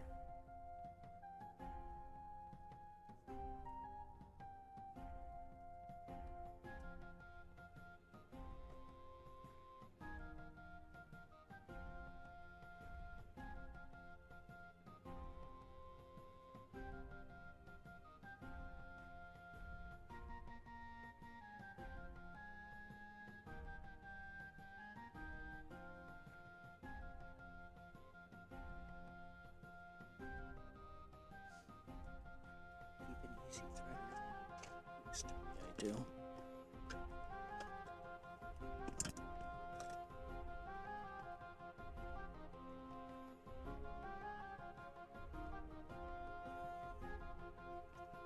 I do keep an easy threader in this kit.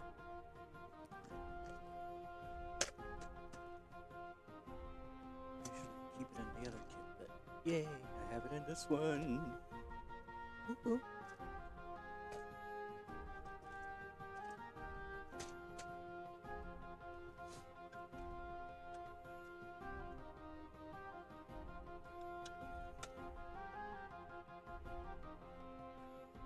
Alright. So, easy threader, for those of you who don't know, is a little loop on the end of it here. And what it does is you stick that through the needle.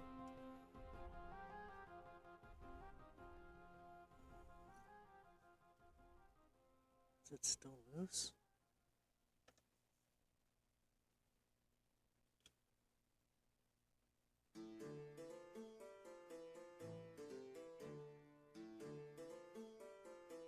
There we go. Let's try that again. So you stick this through the eye of the needle. Used to having it close to my face, to others. Come on.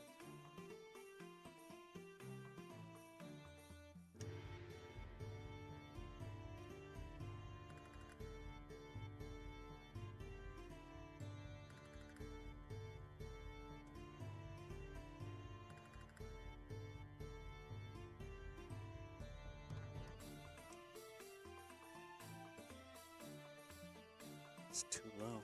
No, I hope this doesn't mean it's the end of the stream.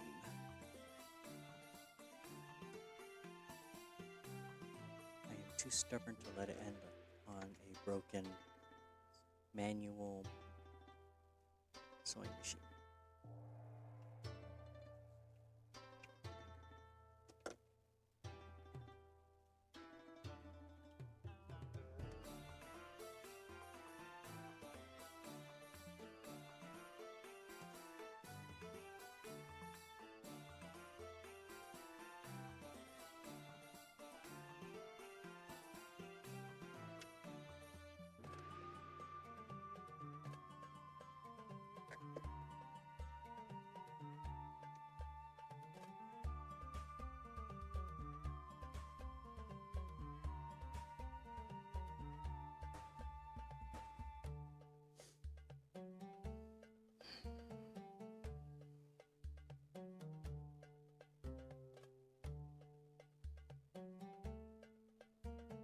There we go.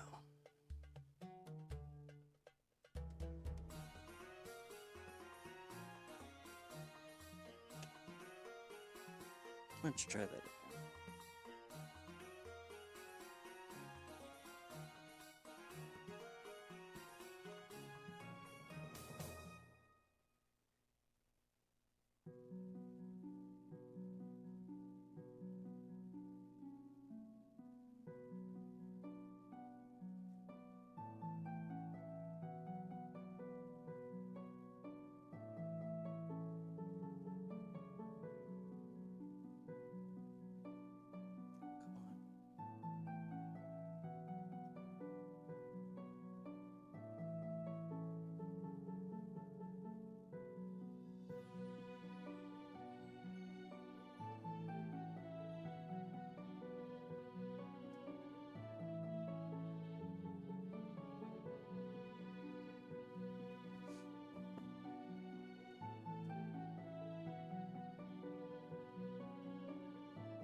So, do we want to call this a scuff moment, even though it's not on the streaming equipment per se?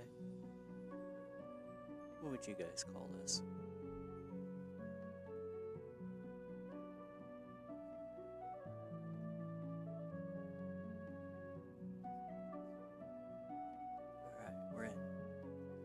It's ugly, but we're in. Go ahead and take our thread here.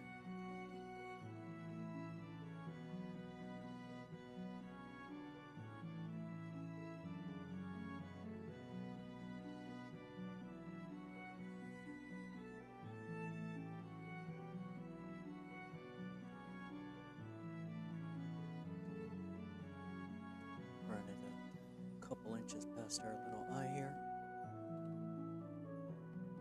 There we go. And now with that, you just pull the threader back out. Let's put this away before we lose it. They are cheap, they are everywhere. They're never when you need it unless you have it in the right spot. I am putting it back in my little carrier. Come on. There we go. So next time, it won't be an issue. Alright, so full tension on that. Bring it between the tension wheels again.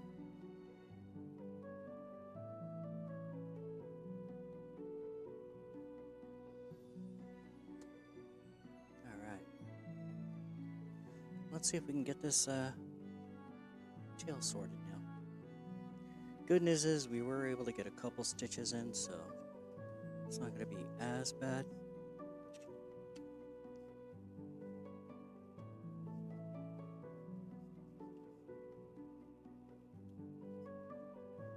I want to make sure we do this right still.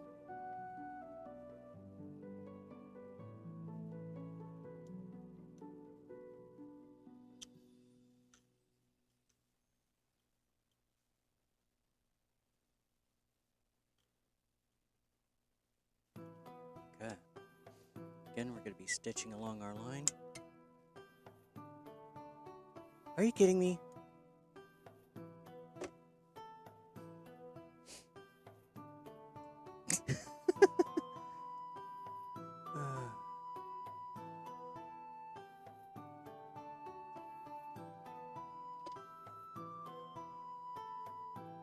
Congratulations.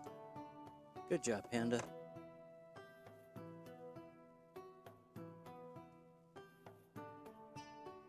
Made it through, just got caught on it, so.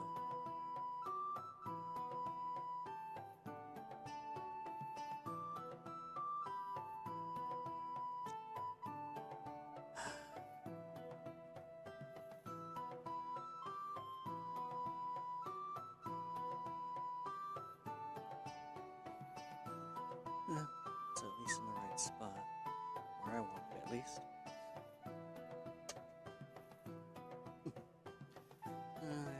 Yeah.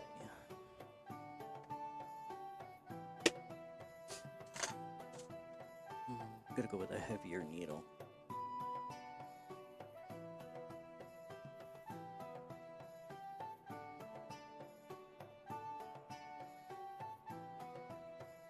I'll go with like a 7.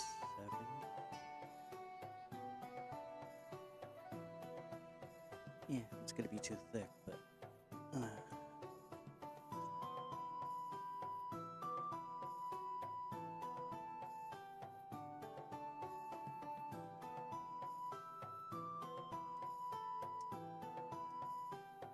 there we go.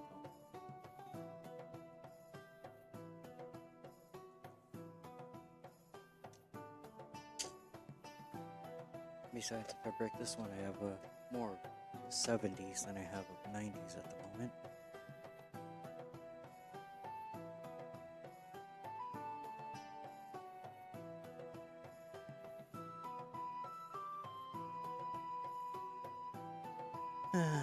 Let's break this one now.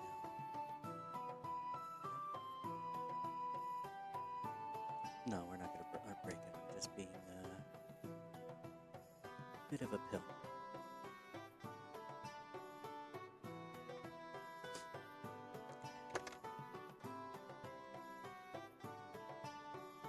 Oh yeah.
I'm just trying to get the needle to face the right way by facing it properly.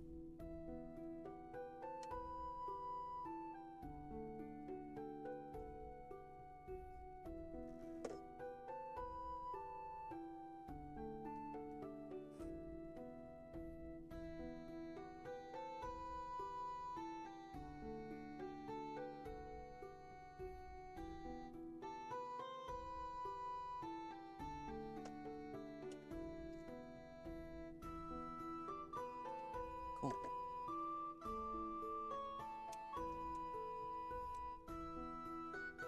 Maybe I should have finished tightening it.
That should fix it.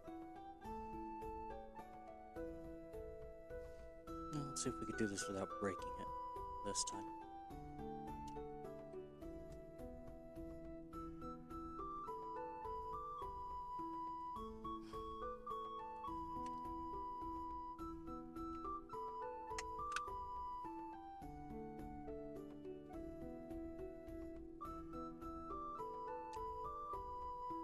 Alright. Scuff averted, I think.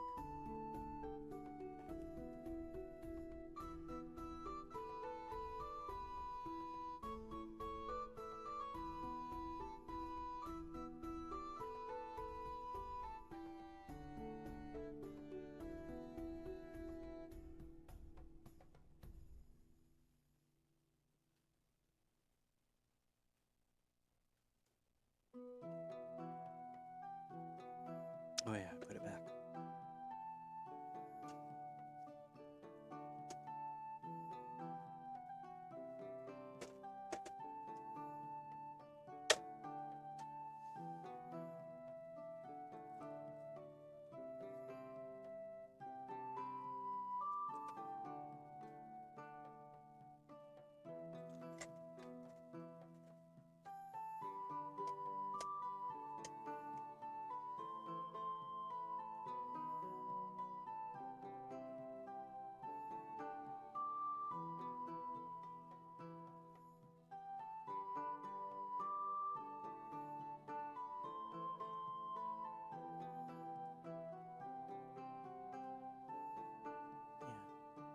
Wondering if maybe there was a defect in that last needle. This one's working a lot easier.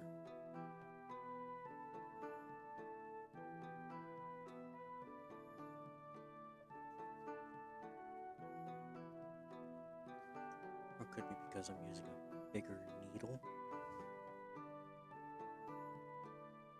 I don't know. All I know is I want to get this BonGoat made.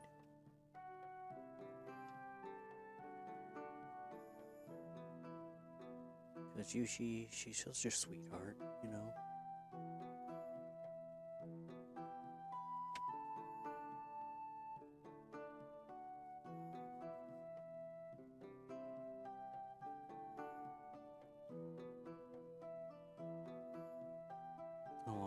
close-knit circle. They've all been very warm and welcoming. So thank you, Ugu. Thank you, Yuchi. Thank you, Sayu. Thank you, Scrubby, excuse me. I call him Scrooby just because I can, and he lets me do it, just for fun. Alright. Let's try this one last time.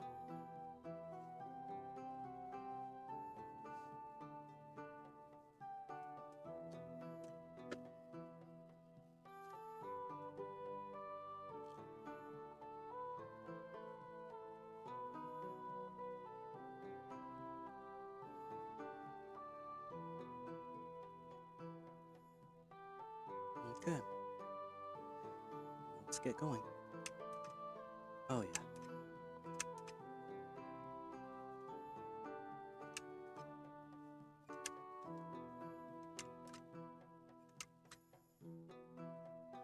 Hmm?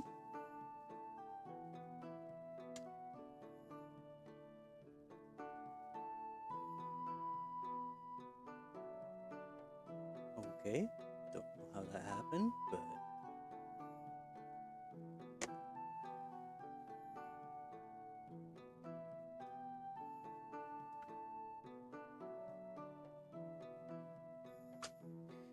At this point, I'm just going to leave the threader out. I'm not going to keep putting it back and forth, back and forth.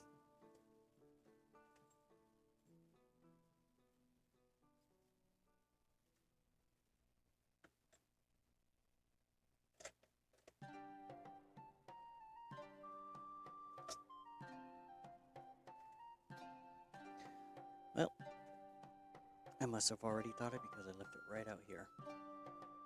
Do-do-do.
It's gotta be tearing in here somewhere.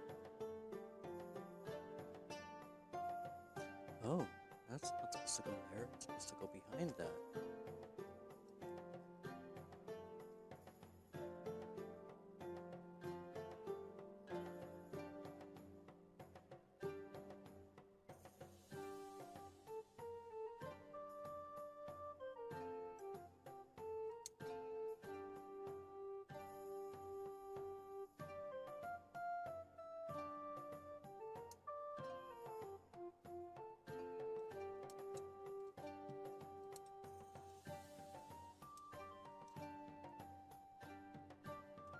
Okay, so how this machine works is, as you push the needle down, it's supposed to just slide just past this little hook here. And slide in behind it. And as it does that, the hook's going to grab the piece of thread and pull it down. And then as you come back around for the next stitch, it's going to pull it into the next loop and then pull it back up. And that's why it has that gap at the front there, so it can actually grab the thread and loop it over itself so it could actually create the knot to tie it. So some reason, it is not lining up on the machinery now.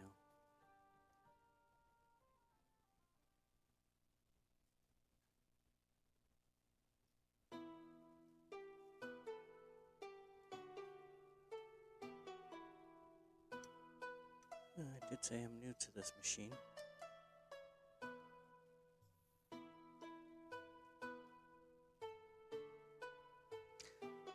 So, half an hour of this. Yikes.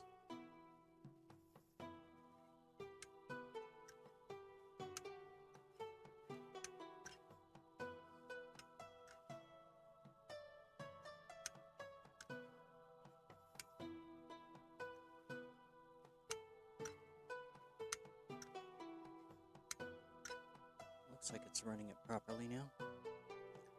But looks like and are two separate things. Wouldn't you agree?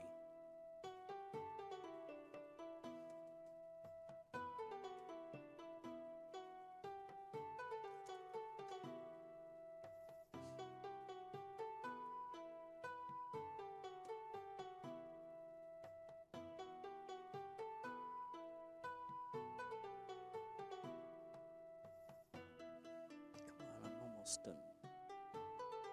Just gotta finish the body and stuff it, and then final stitching, and get to be a proud owner of a BonGoat plush.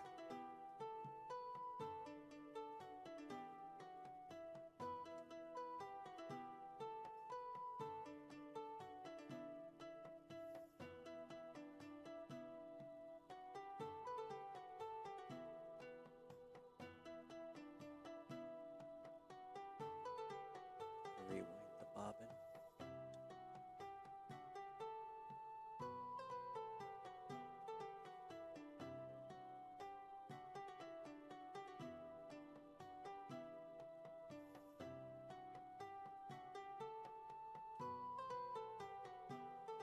Alright, let's try this again.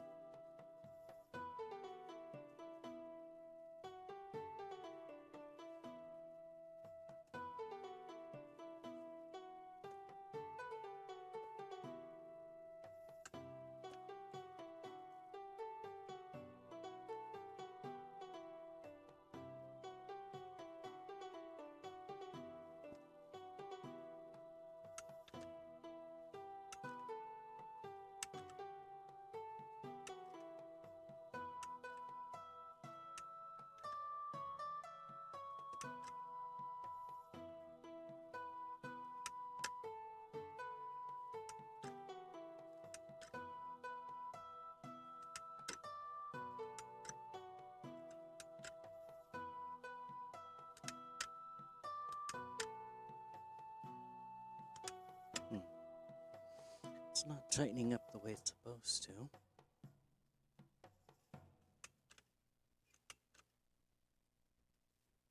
In fact, it's not stitching at all.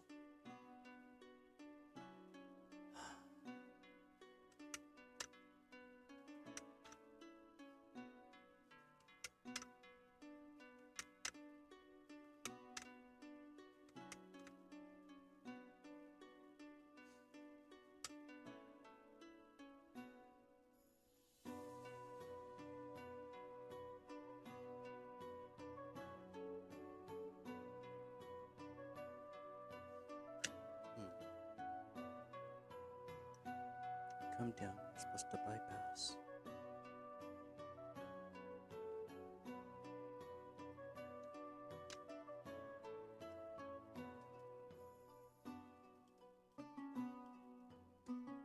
Wonder if there's just too much slop in the mount. Oh, I actually felt it move when I loosened. So yeah, I'm gonna blame the mount on this one.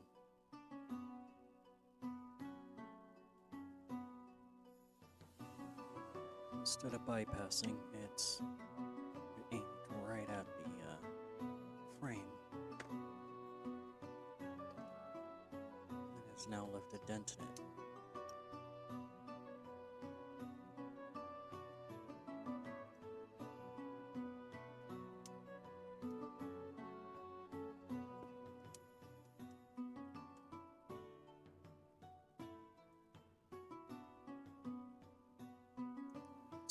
mistakes of not pushing it down.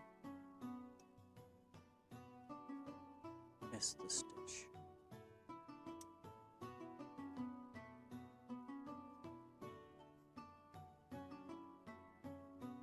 Got the stitch.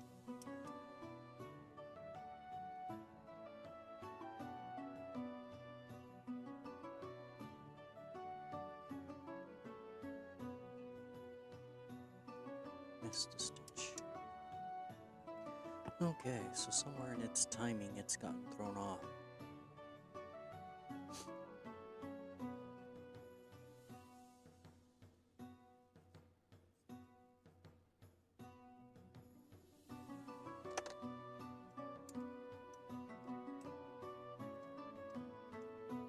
You can see instead of going off to the side here, you can see it's hitting the actual centerpiece instead of going to the side of it, which is where it's supposed to be going. It's actually hitting that plastic there. You could actually already see the marring on the frame.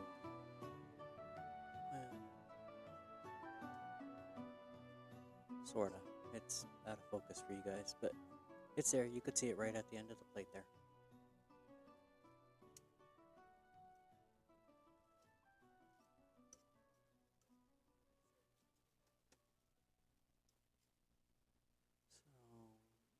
So, if I handle it a different way, could I make it work?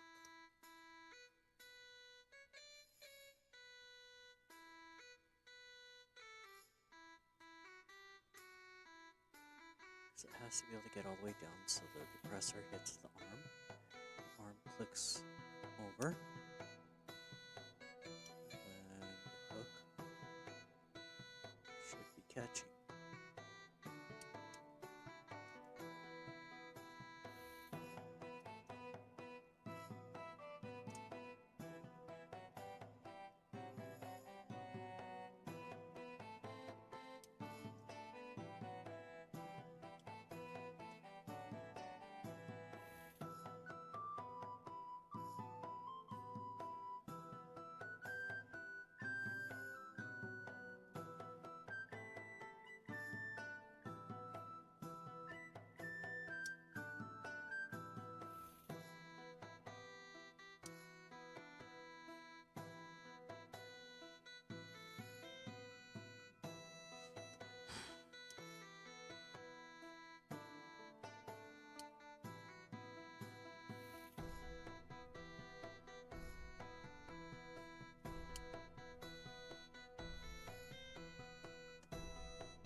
I wonder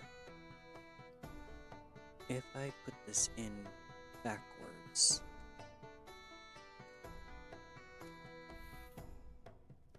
And turn the hook to grab it from the other side of the needle instead.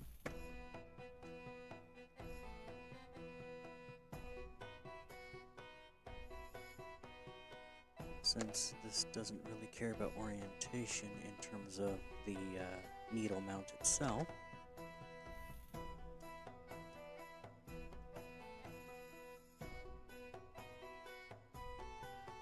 Because the key here is it has to hook onto the actual thread and into that little well as it's being bypassed. So we turn the needle around, and if this works, I'm gonna put a little hammer dent in there to make it so it doesn't allow it to go in any other orientation other than the one that's going to be working here in a moment. Let's see if we can get this needle to operate on its other side.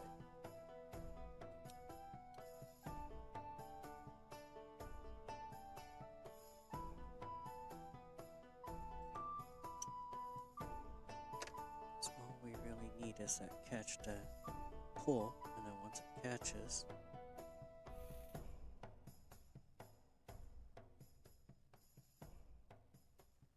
catches, it's able to, there we go.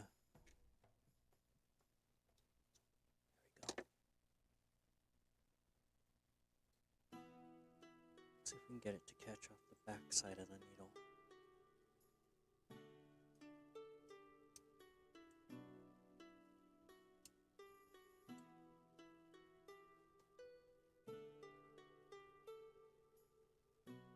Of course, it'd also help if I threaded it the correct direction too.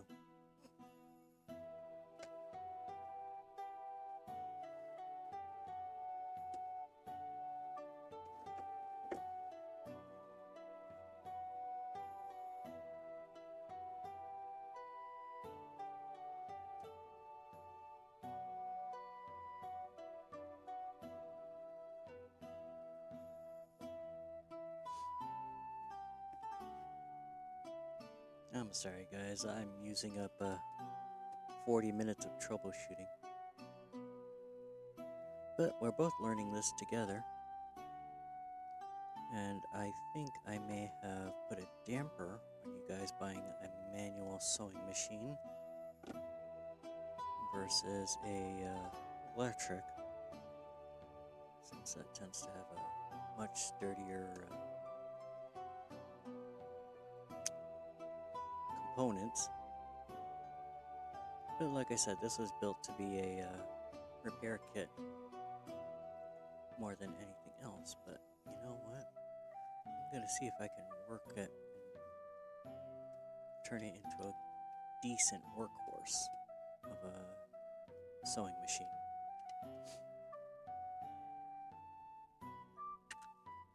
Because we've already done a lot of stitching with it in small places. Yay! Alright, let's see if we can get it to catch this time. So what I did is I flipped the needle around and I turned the catch to reach around the other side of the needle instead of the side it was on previously, and as a result, you should still catch within that little nook, or that little recess that was in there before, which should allow us to get clean stitches.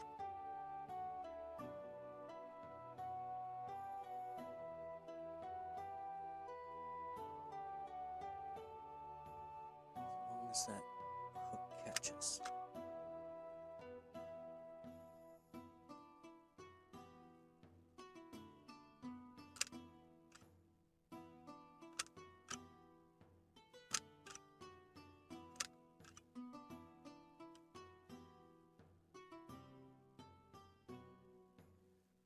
Which it looks like it is doing.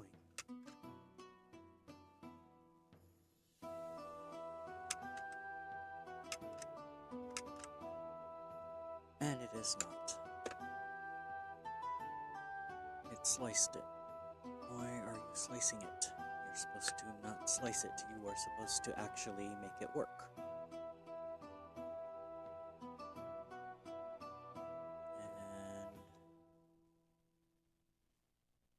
And am I locked up?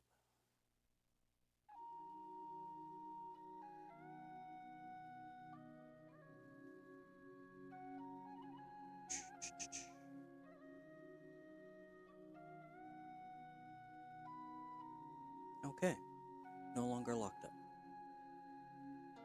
So I'm guessing it was probably my monitoring computer for tracking how this is going.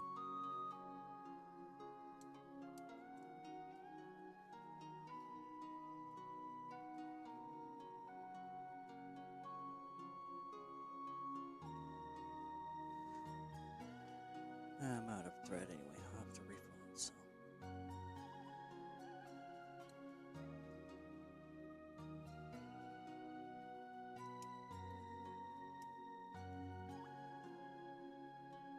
It's almost as if the needle doesn't want to go far enough to the side.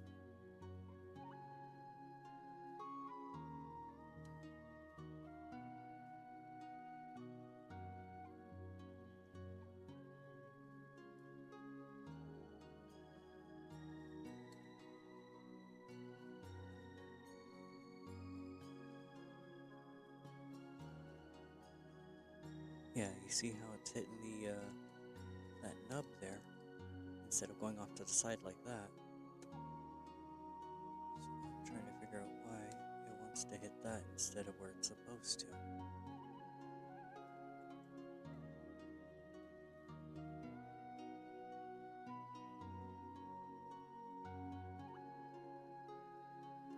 Ooh, yeah, stamped metal. You have warped again.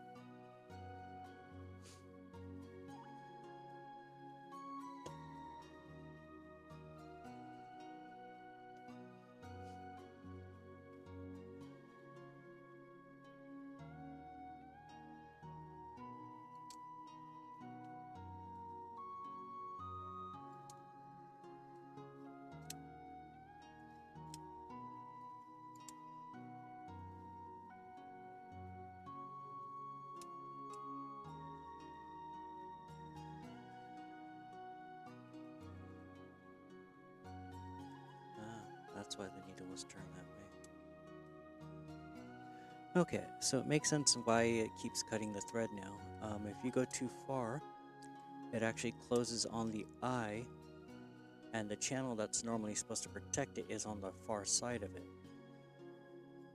So instead of grabbing and putting the thread where it's supposed to be protected, it's actually scissoring it right there.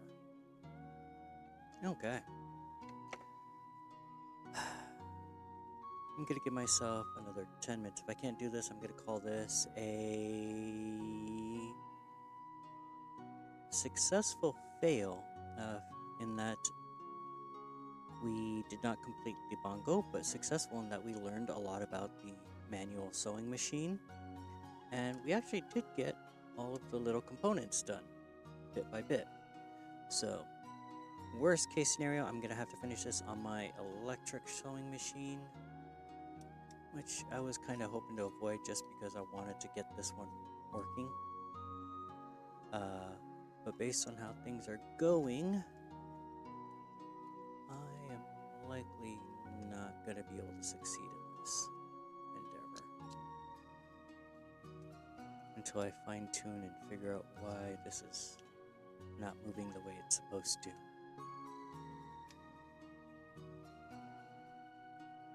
Because, yeah, that's frustrating. The mechanics behind it is actually quite genius. It's just, for some reason, it's just inconsistent in hitting that one mark. And if I can get it to hit that mark, then we wouldn't have to worry about it. Gotta hand it to these engineers, though. When they design something, they usually do a great job. I mean, how many of you, honestly, out there could come up with a way to catch and tie a knot in a small handheld device like this?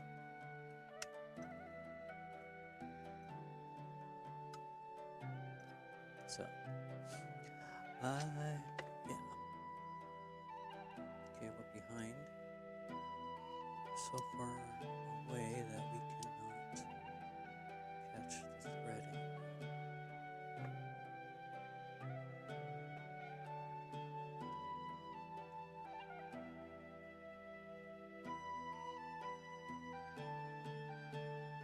Oh.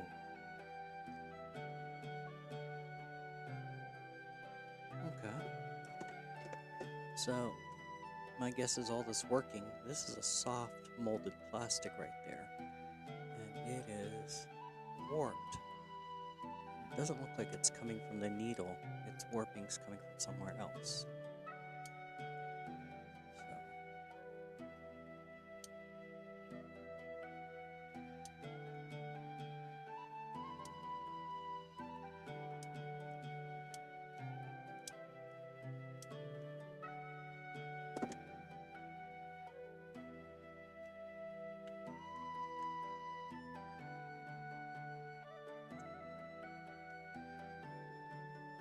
See if we can get consistent action through this.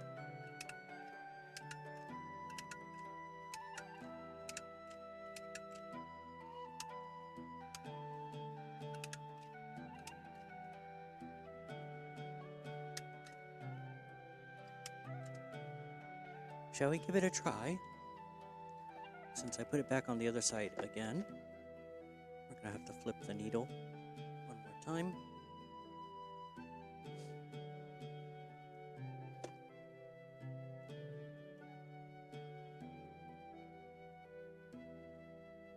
Since we have the catch, the hook, running on the other side properly again.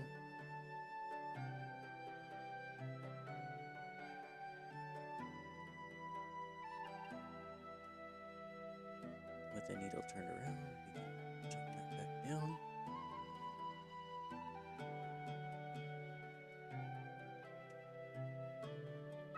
Come on.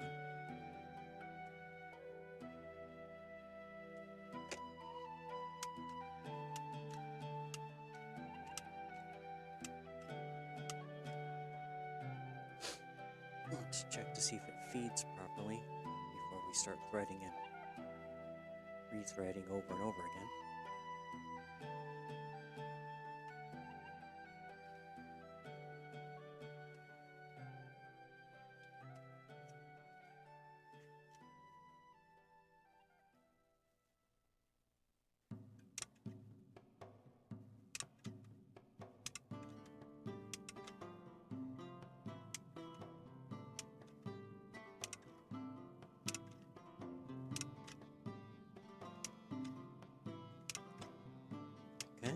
motion system seems to be working okay.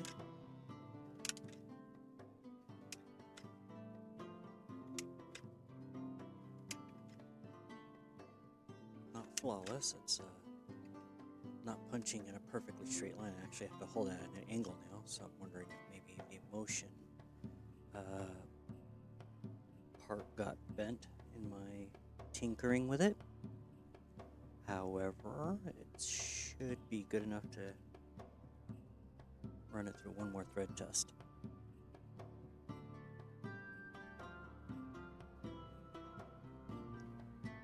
Alright, BonGoats, Miss Yuchi. Let's see if we can get this guy done. And if so, I'm gonna start making some other patterns for people to try.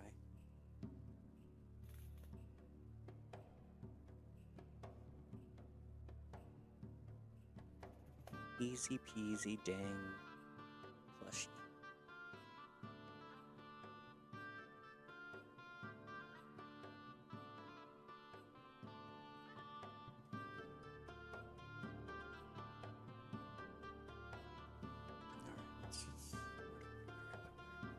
There it is. I need to be more consistent where I put things. You guys will help me out with that, right?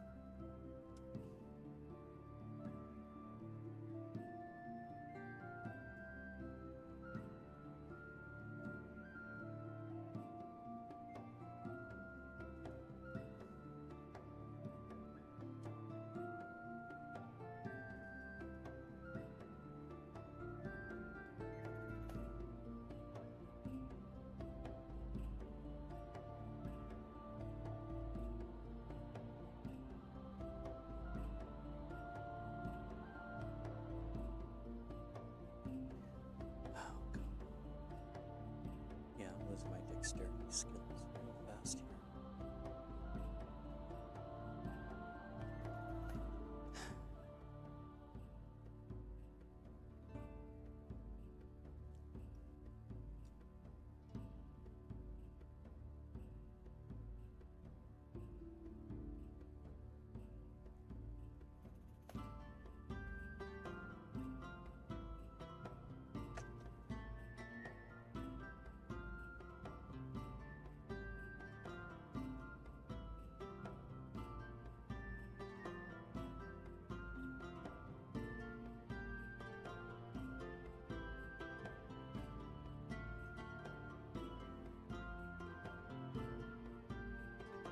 Alright, let's give this another run. We seem to have the motion system going. I'm going to leave extra thread here so it doesn't back out on itself. And we'll see if we can get the spine sewn for this BonGoat.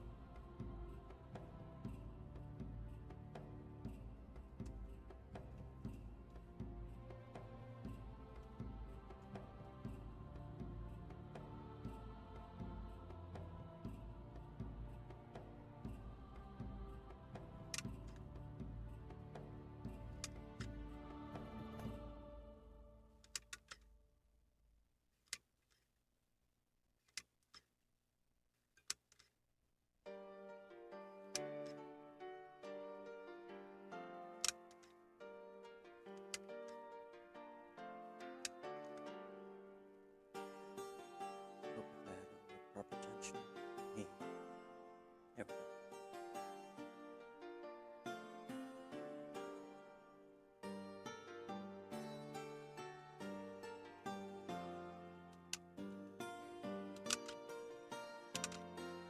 Hey, good news, people. We're back in business.